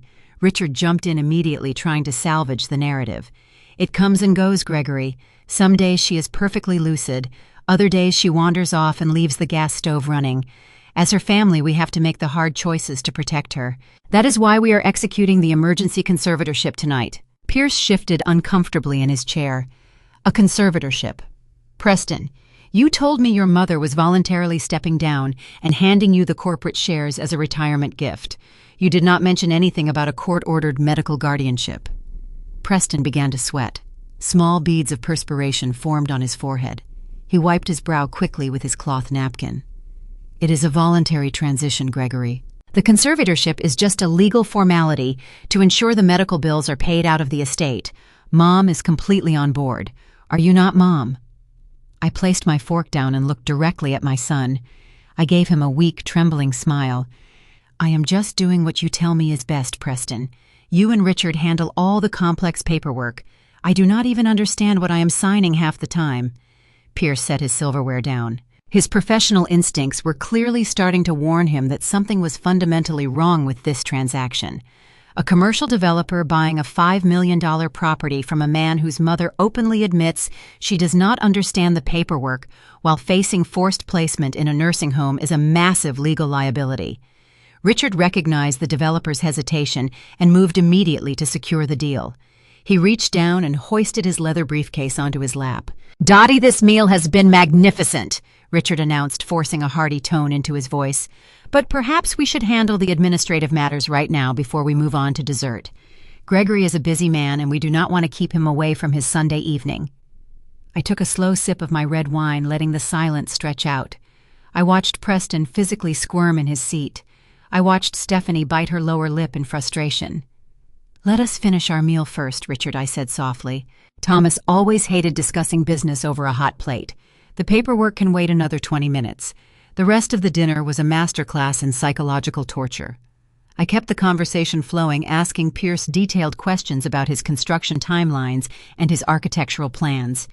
Every question forced Preston to sit there and listen to a stranger talk about tearing down the greenhouses he had grown up in. Stephanie kept trying to steer the conversation back to my supposed mental failures, telling exaggerated stories about my forgetfulness. Leo sat at the end of the table, eating quietly, watching his parents dig their own graves with every word they spoke. Finally, the last piece of beef was eaten. The plates were practically scraped clean. I nodded to Leo. He stood up and began clearing the heavy porcelain dishes, carrying them into the kitchen. Richard did not waste another second. He snapped the brass latches of his briefcase open. The sound echoed like a gunshot in the quiet dining room. He pulled out 3 thick stacks of legal documents and placed them directly in the center of the table, right on top of the lace runner. He pulled a silver fountain pen from his breast pocket and laid it precisely next to the paper. "All right, Dottie," Richard said, his voice dropping all pretense of familial warmth. "It is time. We have the emergency conservatorship acknowledgement. We have the residential deed transfer for this house. And we have the irrevocable commercial transfer of equity for Sterling Botanicals. We need your signature on every yellow tab." Preston leaned toward me. His eyes were wide, filled with a desperate, frantic energy. He needed this signature. If I signed these papers right now in front of the developer, the sale was locked. He would get his $5 million. He could pay off his massive hidden debts and save his mansion from foreclosure on Friday. Pierce leaned forward, watching the exchange closely. "Preston, I have to ask, does your mother have independent legal counsel reviewing these documents tonight?" Preston shot a glare at the developer. "This is an internal family matter, Gregory. We are keeping the legal fees in-house. My Uncle Richard is a certified public accountant and a fiduciary. Everything is perfectly legal." Richard pushed the stack of papers across the polished mahogany table until they rested directly in front of my empty placement. The silver pen gleamed under the light of the crystal chandelier above us.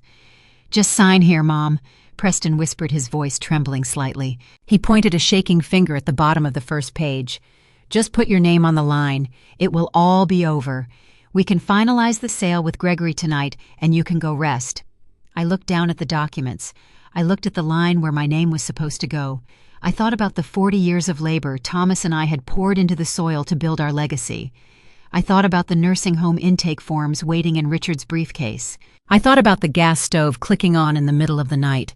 I reached out and picked up the silver pen. Preston let out a shaky breath of profound relief. Stephanie smiled her vicious, triumphant smile. Richard leaned back in his chair, crossing his arms in total satisfaction. I held the pen over the paper for exactly 3 seconds. Then I set the pen down on the table. I looked up and locked eyes with my grandson standing in the archway of the kitchen. Leo reached out and grabbed the brass handles of the heavy wooden double doors that separated the dining room from the rest of the house. He pulled them shut with a loud, heavy thud. He turned the brass lock, securing the latch with a sharp, definitive click. The heavy brass deadbolt snapped into place with a sound that echoed like a hammer striking an anvil. Leo pulled his hand away from the dining room doors and stood perfectly still, blocking the only exit from the room. He reached into his dark trousers and pulled out his smartphone. Preston dropped his silver fountain pen onto the mahogany table. He looked at his son with a mixture of profound annoyance and rising confusion. "Leo, what on earth are you doing?" Preston demanded. "Unlock those doors right now. We are conducting official corporate business with Mr. Pierce. This is not the time for your teenage games." Leo did not answer his father.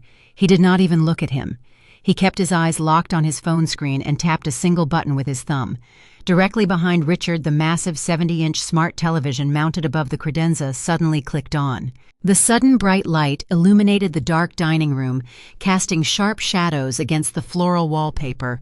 Everyone at the table jumped in their seats. Gregory Pierce spilled a drop of his red wine onto the white lace table runner. "Turn that off," Preston ordered, his face flushing a deep, angry red. "Mom, tell your grandson to turn off the television. I am trying to finalize a $5 million commercial real estate transaction." I sat back in my chair and folded my hands neatly in my lap. "I think we should all watch the program, Preston. It is highly educational." The television screen displayed a crisp black-and-white video feed. In the top right corner, a digital timestamp blinked in bright white numbers. It read, Wednesday, 3:58 in the morning. The camera angle showed the front porch of my house. The night vision lens captured a white luxury sport utility vehicle pulling into my driveway. Stephanie let out a sharp gasp. The color instantly drained from her face, leaving her looking pale and suddenly very old. She gripped the edge of the dining table so tightly her knuckles turned completely white. The video on the screen continued to play. A figure stepped out of the white vehicle. It was Stephanie. She was wearing her expensive athletic wear and carrying a small flashlight. She walked quietly up my front steps. She punched a code into the digital keypad on my front door. The lock clicked open. She stepped inside my home. "What is this?" Preston asked, his voice losing its arrogant edge. "Stephanie, why are you at my mother's house in the middle of the night? I can explain." Stephanie stammered, her eyes darting frantically around the room. "That is not me. It is a fake video. Leo must have manipulated the footage. You know he studies computers at college. He knows how to make fake things look real." Leo tapped his phone screen again. The video on the television instantly switched to a different camera angle. This feed was in full color. It showed my kitchen illuminated by the faint glow of the street lamp outside the window. The timestamp read 4:02 in the morning. Stephanie walked into the frame. The camera captured her face with absolute clarity. There was no denying her identity. She walked directly over to my professional gas stove. She reached out and twisted all 4 dials to the maximum setting. The video had highly sensitive audio recording capabilities.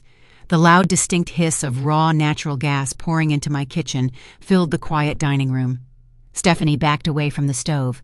She walked quickly out of the kitchen, leaving the gas running and the front door wide open. The dining room erupted into total chaos.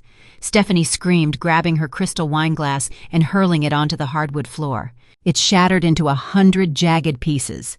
She covered her face with her hands, sobbing loudly.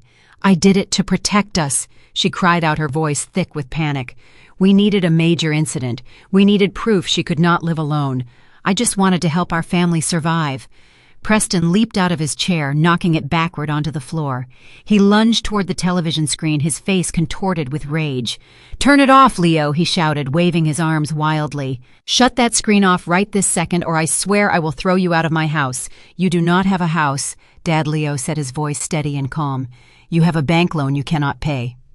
Leo sidestepped his father smoothly and tapped his phone again. The video of Stephanie vanished from the screen. In its place, a massive financial spreadsheet appeared. The document was incredibly detailed. It listed every single credit card, every personal loan, every margin call, and every missed mortgage payment attached to Preston and Stephanie. The numbers glowed in a brutal shade of red. The total debt at the bottom of the column read $412,000. Gregory Pierce pushed his chair away from the table. He stared at the glowing numbers on the screen and then looked at Preston with an expression of pure disgust. "You told me your consulting firm was highly profitable, Preston. You told me you were liquidating the nursery to focus on your corporate ventures. You are completely bankrupt." "I am not bankrupt," Preston shouted, turning to face the developer. His expensive suit suddenly looked wrinkled and cheap. "I just have a temporary cash flow problem, Gregory. That is exactly why we are selling you the land today. Once I sign these transfer deeds, the $5 million payout will clear all my accounts. The deal is still completely solid. We are moving forward right now." Preston reached across the table and grabbed the silver fountain pen. He tried to shove it back into my hand. "Sign the paper. Mom, ignore this nonsense. Sign the paper so we can get you to the nursing home where you will be safe." I did not take the pen. I looked at my son with absolute ice in my veins. "You thought I was losing my mind, Preston," I said, my voice slicing through his panic like a surgical blade. "You thought I was just a tired old widow who would blindly sign her life away. But you could not even see the knife your own uncle stuck directly into your back." Preston froze. The fountain pen slipped from his sweating fingers and rolled across the lace table runner. "What are you talking about?" he whispered. Leo tapped his phone screen for the 3rd time. The spreadsheet of debt vanished. 2 new documents appeared side by side on the massive television. On the left side was the email exchange between Preston and the corrupt private doctor. The text was enlarged, so everyone in the room could read the bold black letters. It clearly showed Preston offering a $10,000 cash bribe in exchange for a forged medical evaluation declaring I had severe dementia. On the right side of the screen was a highly sensitive financial document. It was the escrow routing instructions for the sale of Sterling Botanicals.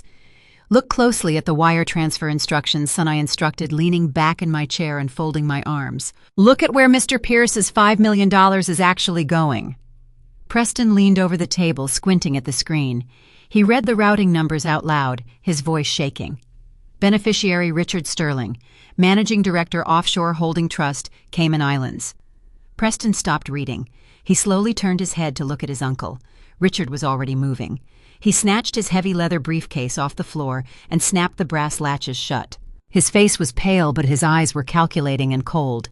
He was trying to find a way out of the room. You changed the escrow instructions, Preston said, his voice dropping to a hoarse, disbelieving whisper. You drafted the sale contract so the money bypasses my accounts entirely. You were going to take the entire $5 million. I was going to protect the family assets from your incompetence. Richard shot back, clutching his briefcase to his chest. You owe almost $500,000 to aggressive private creditors, Preston. If the sale money hit your personal accounts, they would garnish the entire sum immediately. I was simply securing the funds in a protected offshore trust. You are a liar, Preston screamed, taking a threatening step toward his uncle. You set me up. You made me file the forged medical records. You made me sign the emergency conservatorship petition under penalty of perjury. My name is on every single illegal document we submitted to the state court. Exactly, I said, keeping my tone perfectly conversational. He let you commit federal fraud, medical forgery, and elder abuse. You took all the legal risks, Preston. He just set up the offshore account to catch the money while you went to prison. Preston lunged across the dining room table. He grabbed Richard by the collar of his dress shirt. The two men crashed into the sideboard, knocking a stack of porcelain plates onto the floor. The plates shattered, sending shards of ceramic flying across the room. Richard swung his briefcase, striking Preston hard in the ribs. Preston grunted in pain but refused to let go of his uncle's shirt. They struggled violently, knocking over a heavy wooden dining chair. "Stop it!" Stephanie shrieked, pulling at her husband's arm. Preston let him go. "We need to leave. We need to get out of this house right now." Gregory Pierce stood up. He buttoned his navy blazer with shaking hands. His face was completely drained of color. He looked at the men wrestling on the floor and then looked at me. Mrs. Sterling, the commercial developer, said, his voice tight with controlled panic. "I apologize for intruding on your family dinner. I formally withdraw my offer to purchase Sterling Botanicals. My firm will have absolutely no part in this transaction. I am leaving your property immediately."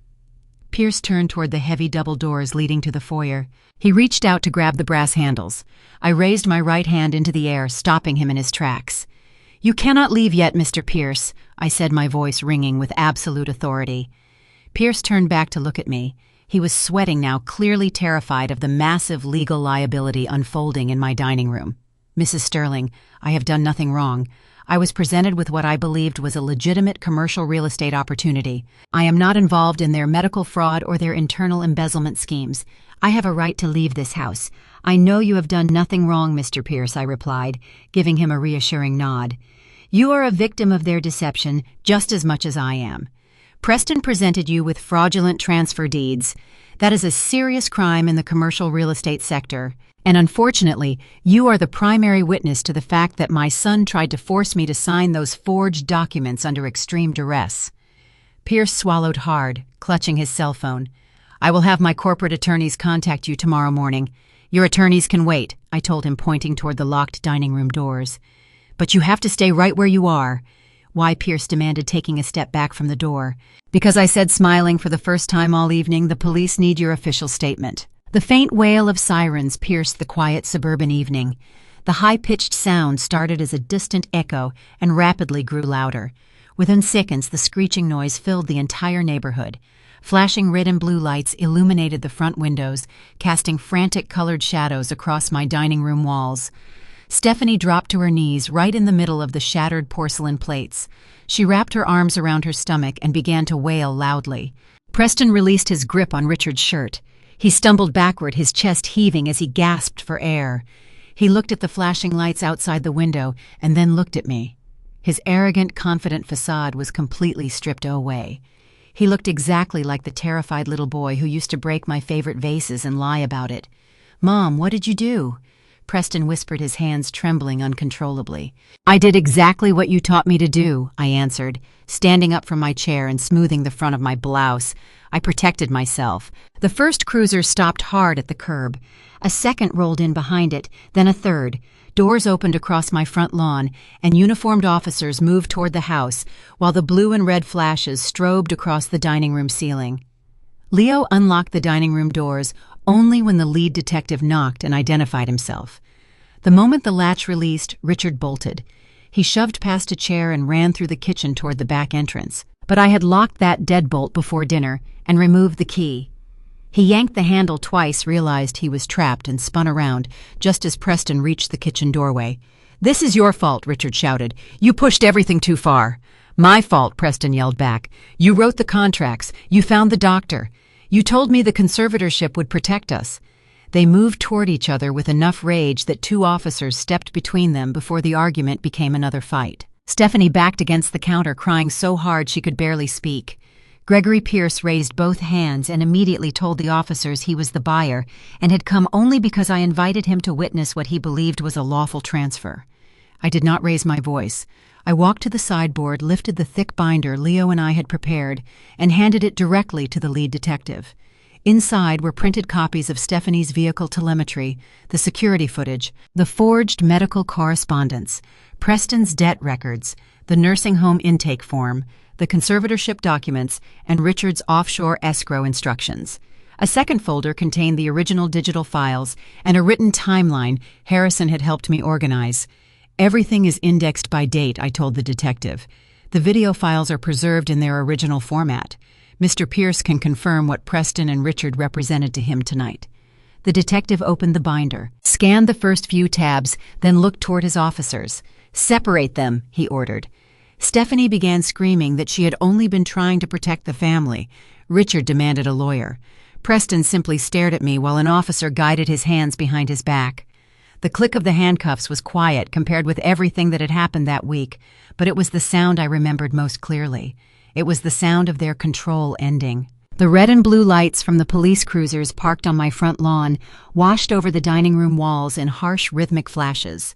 Preston stood perfectly still. The cold steel handcuffs around his wrists clicked sharply as he trembled. He looked at me with wide, terrified eyes. His expensive gray suit was rumpled from his brief scuffle with Richard. He was weeping openly now. Heavy, wet tears streamed down his face. "Mom, please," Preston begged. His voice cracked, pitching upward into a pathetic whine.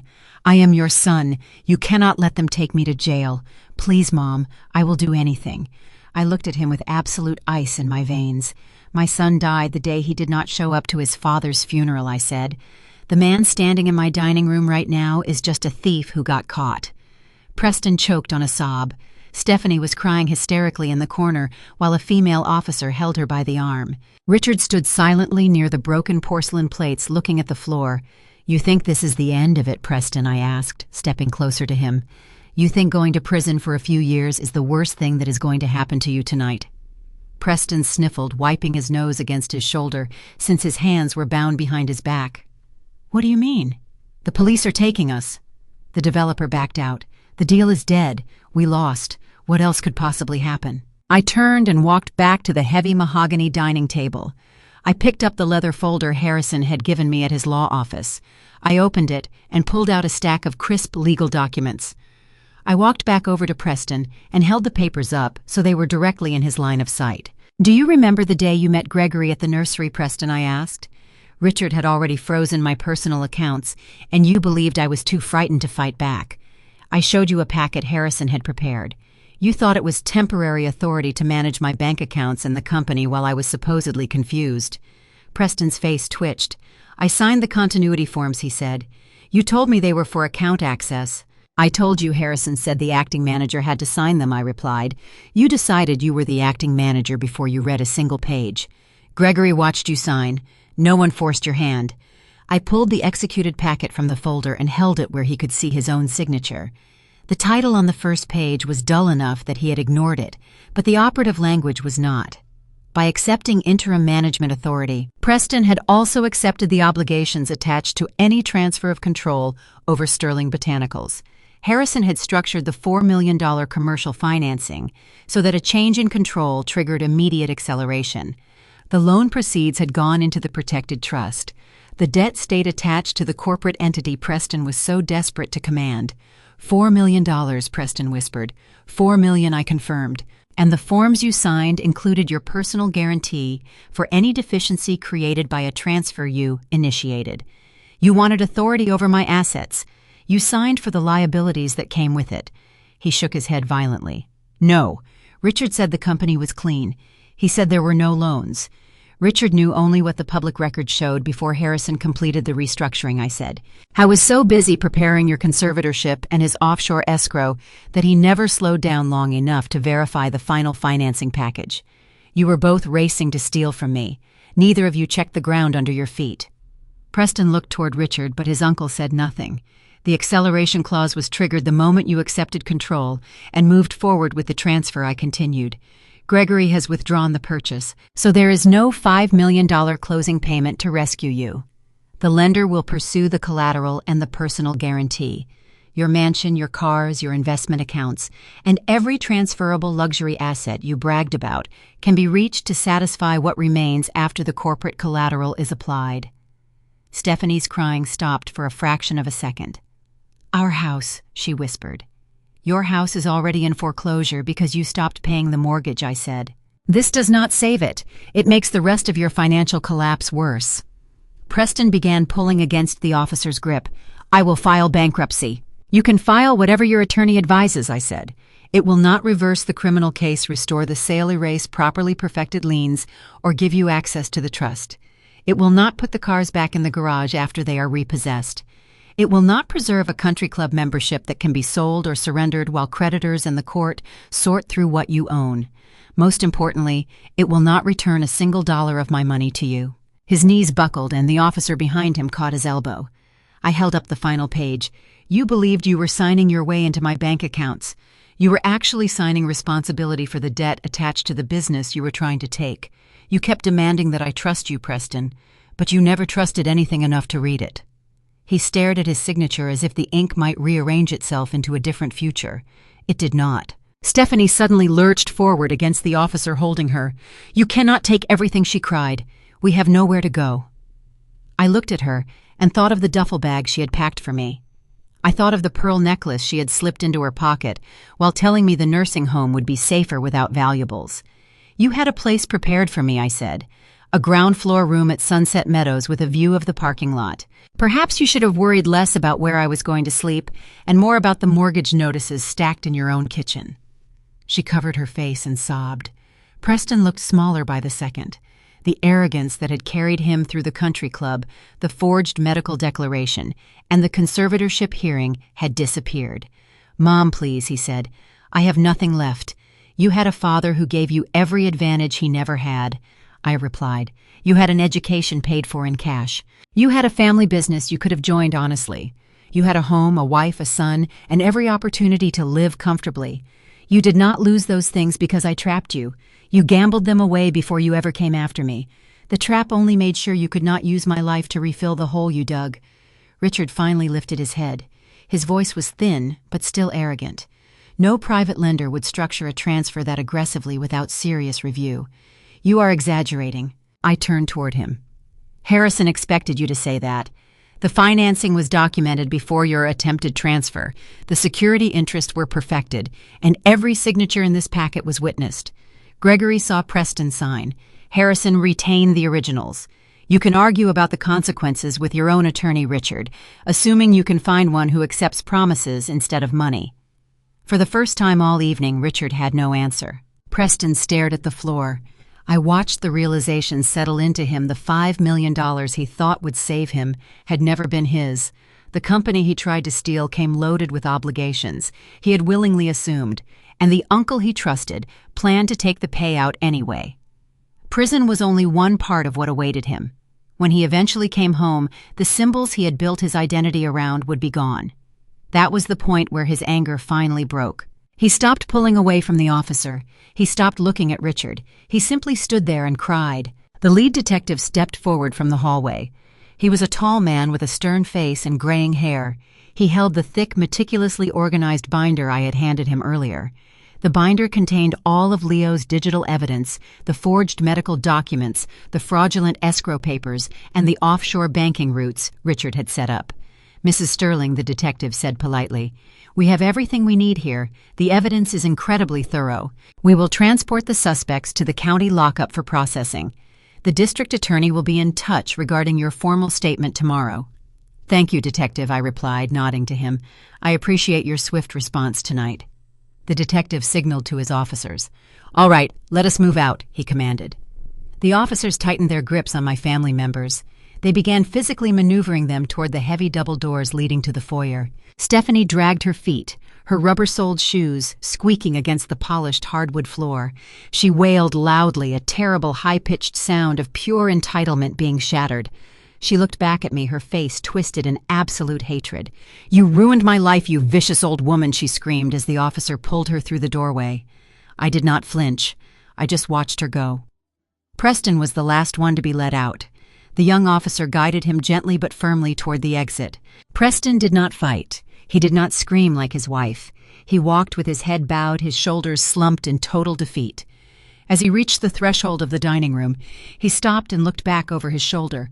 He looked at the large mahogany table covered in the lavish Sunday roast I had prepared. He looked at the crystal wine glasses and the silver platters. Then he looked at me. "I am sorry, Mom," Preston whispered, tears falling from his chin onto his ruined suit jacket. "I am so sorry." I stood perfectly still. I did not offer him a warm smile. I did not offer him forgiveness. I did not say a single word. I simply watched my son as he realized the true cost of his own horrific greed. The officer nudged Preston forward. They disappeared into the hallway. A moment later, I heard the heavy front door open and close. The solid, authoritative click of the latch echoed through the sudden stillness of the house. Outside, the sirens chirped briefly as the police cruisers shifted into gear. The red and blue lights flashing against the windows slowly pulled away, fading into the dark suburban night. The house fell completely silent. The heavy, oppressive tension that had filled the room all evening evaporated, leaving behind a stark, hollow quiet. The grandfather clock in the corner of the living room ticked steadily, counting the seconds of my newly reclaimed life. I stood alone at the head of the long dining table. The food I had spent hours preparing sat cold and untouched on the porcelain plates. The shattered crystal from Stephanie's broken wine glass glittered on the hardwood floor, catching the light from the overhead chandelier.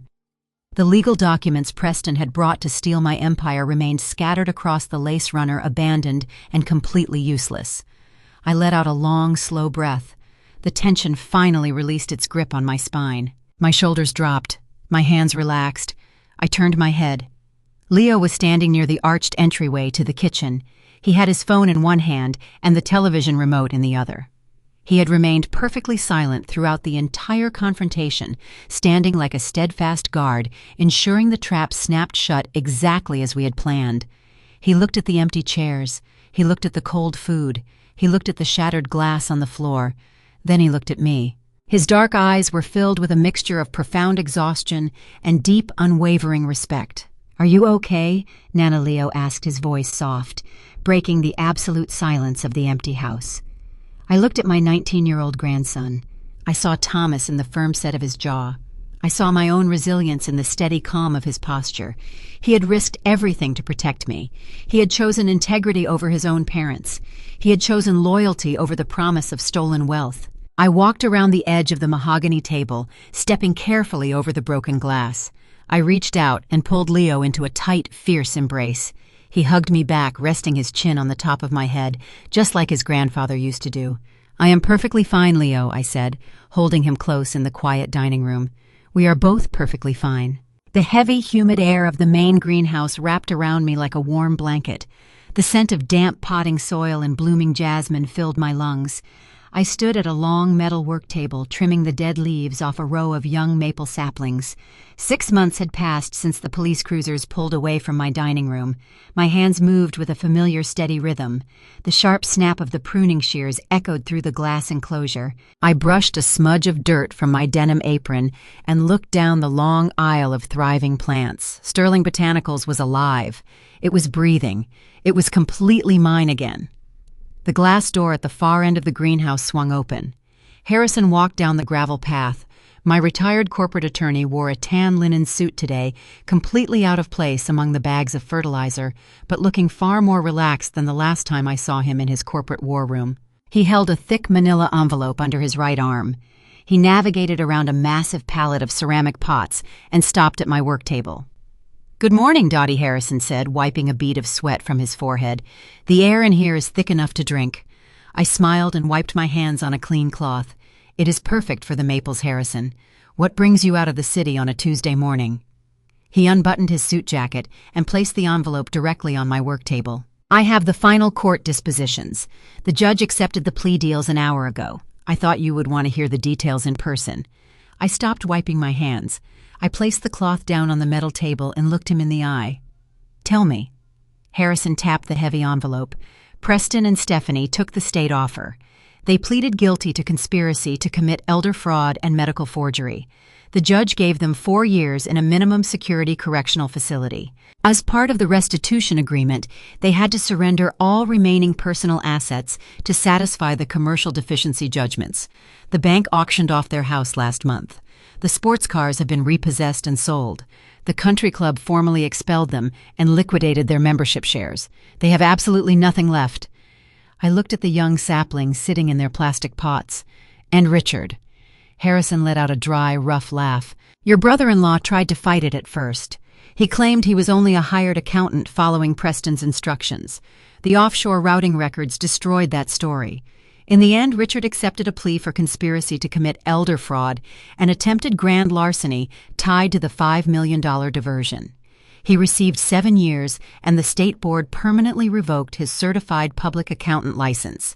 His firm was liquidated to satisfy fines and restitution. I felt a profound, heavy weight lift entirely off my shoulders. I picked up my pruning shears and snipped one last dead branch from a maple sapling. They built their own cages, Harrison. I just locked the doors. The sound of a heavy diesel engine rumbled outside the greenhouse. Through the glass walls, I watched a massive flatbed delivery truck pull into the loading bay. A young man wearing a high-visibility safety vest and heavy work boots jumped out of the driver's side door. It was Leo. My 19-year-old grandson held a clipboard in one hand and directed a crew of 3 men to unload a massive spring shipment of fertilizer. He moved with total confidence, pointing to the storage racks and checking off inventory boxes with a pen. After the case ended, he transferred from his general information technology track into agricultural business management, using the technical skills he already had while learning every part of the nursery supply chain. He spent every free hour working right here in the dirt beside the people who had known his grandfather. I looked back at Harrison. Do you have the other paperwork prepared? Harrison nodded, pulling a second blue folder from inside his jacket. It is fully drafted and ready for signatures. I walked to the glass door and pushed it open, letting the sounds of the loading bay rush in. Leo, I called out, raising my voice over the diesel engine. Come into the main office, please. We need to have a meeting. Leo handed his clipboard to a foreman and jogged over to the greenhouse. He wiped the sweat from his forehead with the back of his sleeve. Is everything okay, Nana? We just got the spring inventory unloaded, and the shipping manifests are completely verified. Everything is perfectly fine, I said. Just come inside. I led them into the main corporate office located at the front of the nursery building. The room was bright and impeccably organized. The old mahogany desk Thomas used to sit at was polished to a high shine. I sat down in the leather chair and motioned for Leo to take the seat across from me. Harrison stood by the window, placing the legal documents directly onto the desk. Leo, I began, keeping my voice professional but warm. 6 months ago, we put all of my liquid assets into a blind trust to protect them from your father. We also placed the physical nursery under a complex debt structure to ruin his hostile takeover attempt. Leo nodded, sitting up straight in his chair. I remember, Nana. The trap worked perfectly. I folded my hands on the desk. The debt has been cleared. I paid off the commercial loans using the trust funds last week. Sterling Botanicals is entirely debt-free once again. But I am 68 years old, Leo. I want to spend my days in the greenhouse actually touching the plants. I want to prune the roses and cultivate the saplings. I do not want to spend my time looking at supply chain spreadsheets and tax documents anymore. I pushed the blue folder across the desk toward him. These are transfer of management documents, I explained. I am legally appointing you as the Chief Operating Officer of Sterling Botanicals. You will have full executive control over the daily business operations. Furthermore, I am structuring the irrevocable trust so that you have direct access to the corporate expansion funds. Leo stared at the thick stack of papers. His jaw dropped slightly. He looked at Harrison, then looked back at me. Nana, this is a multi-million-dollar company. I am only 19 years old. I do not even have my degree yet. Are you absolutely sure about this? I reached across the wide mahogany desk and placed my hand firmly over his. You have your grandfather's deep integrity, and you have my ruthless business sense. You proved that the day you refused to look the other way while your parents plotted to destroy me. You chose truth over blood. You chose justice over a comfortable inheritance. That makes you the only person in the world I trust to run this empire." Leo looked down at the paperwork. He reached up and wiped his eye, leaving a small smudge of potting soil on his cheek. He picked up the heavy fountain pen sitting on the desk. He signed his name on the designated lines. His signature was bold and perfectly steady. Harrison gathered the documents and placed them securely into his briefcase. "Congratulations, Leo," the lawyer said, stepping forward to shake my grandson's hand. "I will file these with the State Commercial Board this afternoon. You are officially running the show." After Harrison left the office, Leo and I walked back out into the main greenhouse. The midday sun was beating down through the high glass panels, making the green leaves glow with vibrant life. We stood side by side, looking out over rows and rows of healthy growing plants.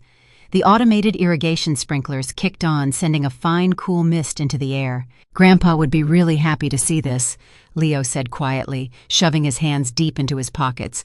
"He always said the business was supposed to feed the family, not tear it apart." I looked at the strong young man standing next to me. I thought about the terrible, brutal betrayal that had brought us to this exact moment. I thought about my son Preston sitting in a bare federal prison cell, completely stripped of his fancy tailored suits and his exclusive country club memberships. I thought about Stephanie losing her mansion and Richard losing his entire accounting career. For a very long time, I had believed that Thomas's legacy was the money in the bank and the land we owned. But standing here breathing in the rich scent of wet earth and growing vines, I finally realized the absolute truth. The money was just a tool. The real legacy was the moral foundation we had built. Preston had rejected that foundation entirely. He had chosen greed and deception. But Leo had embraced our values. Leo broke the toxic cycle of greed. He had saved me from a terrible fate, and in return, I had given him the future he truly deserved. I stepped forward, looking directly ahead. "I want to tell you something very important. When the people who share your blood try to bleed you dry, you have to make a terrible choice. You have to choose between saving them or saving yourself. Society tells us that family is everything. People will tell you a mother should forgive her children no matter how deep the knife goes. They expect you to suffer in silence to keep the peace. But forgiveness without accountability is just an open invitation for more abuse. Preston and Stephanie wanted to throw me away like a piece of broken furniture. They wanted to steal my dignity, strip away my legal rights, and lock me in a dark room just to pay for their luxurious lies. I refused to be their victim. I refused to lay down and let them take everything I had built. I chose my own survival. I chose my grandson. I chose to protect the empire my husband and I built with our bare hands. Tell me, would you have forgiven your own child, or would you have let them fall into the trap they dug for you?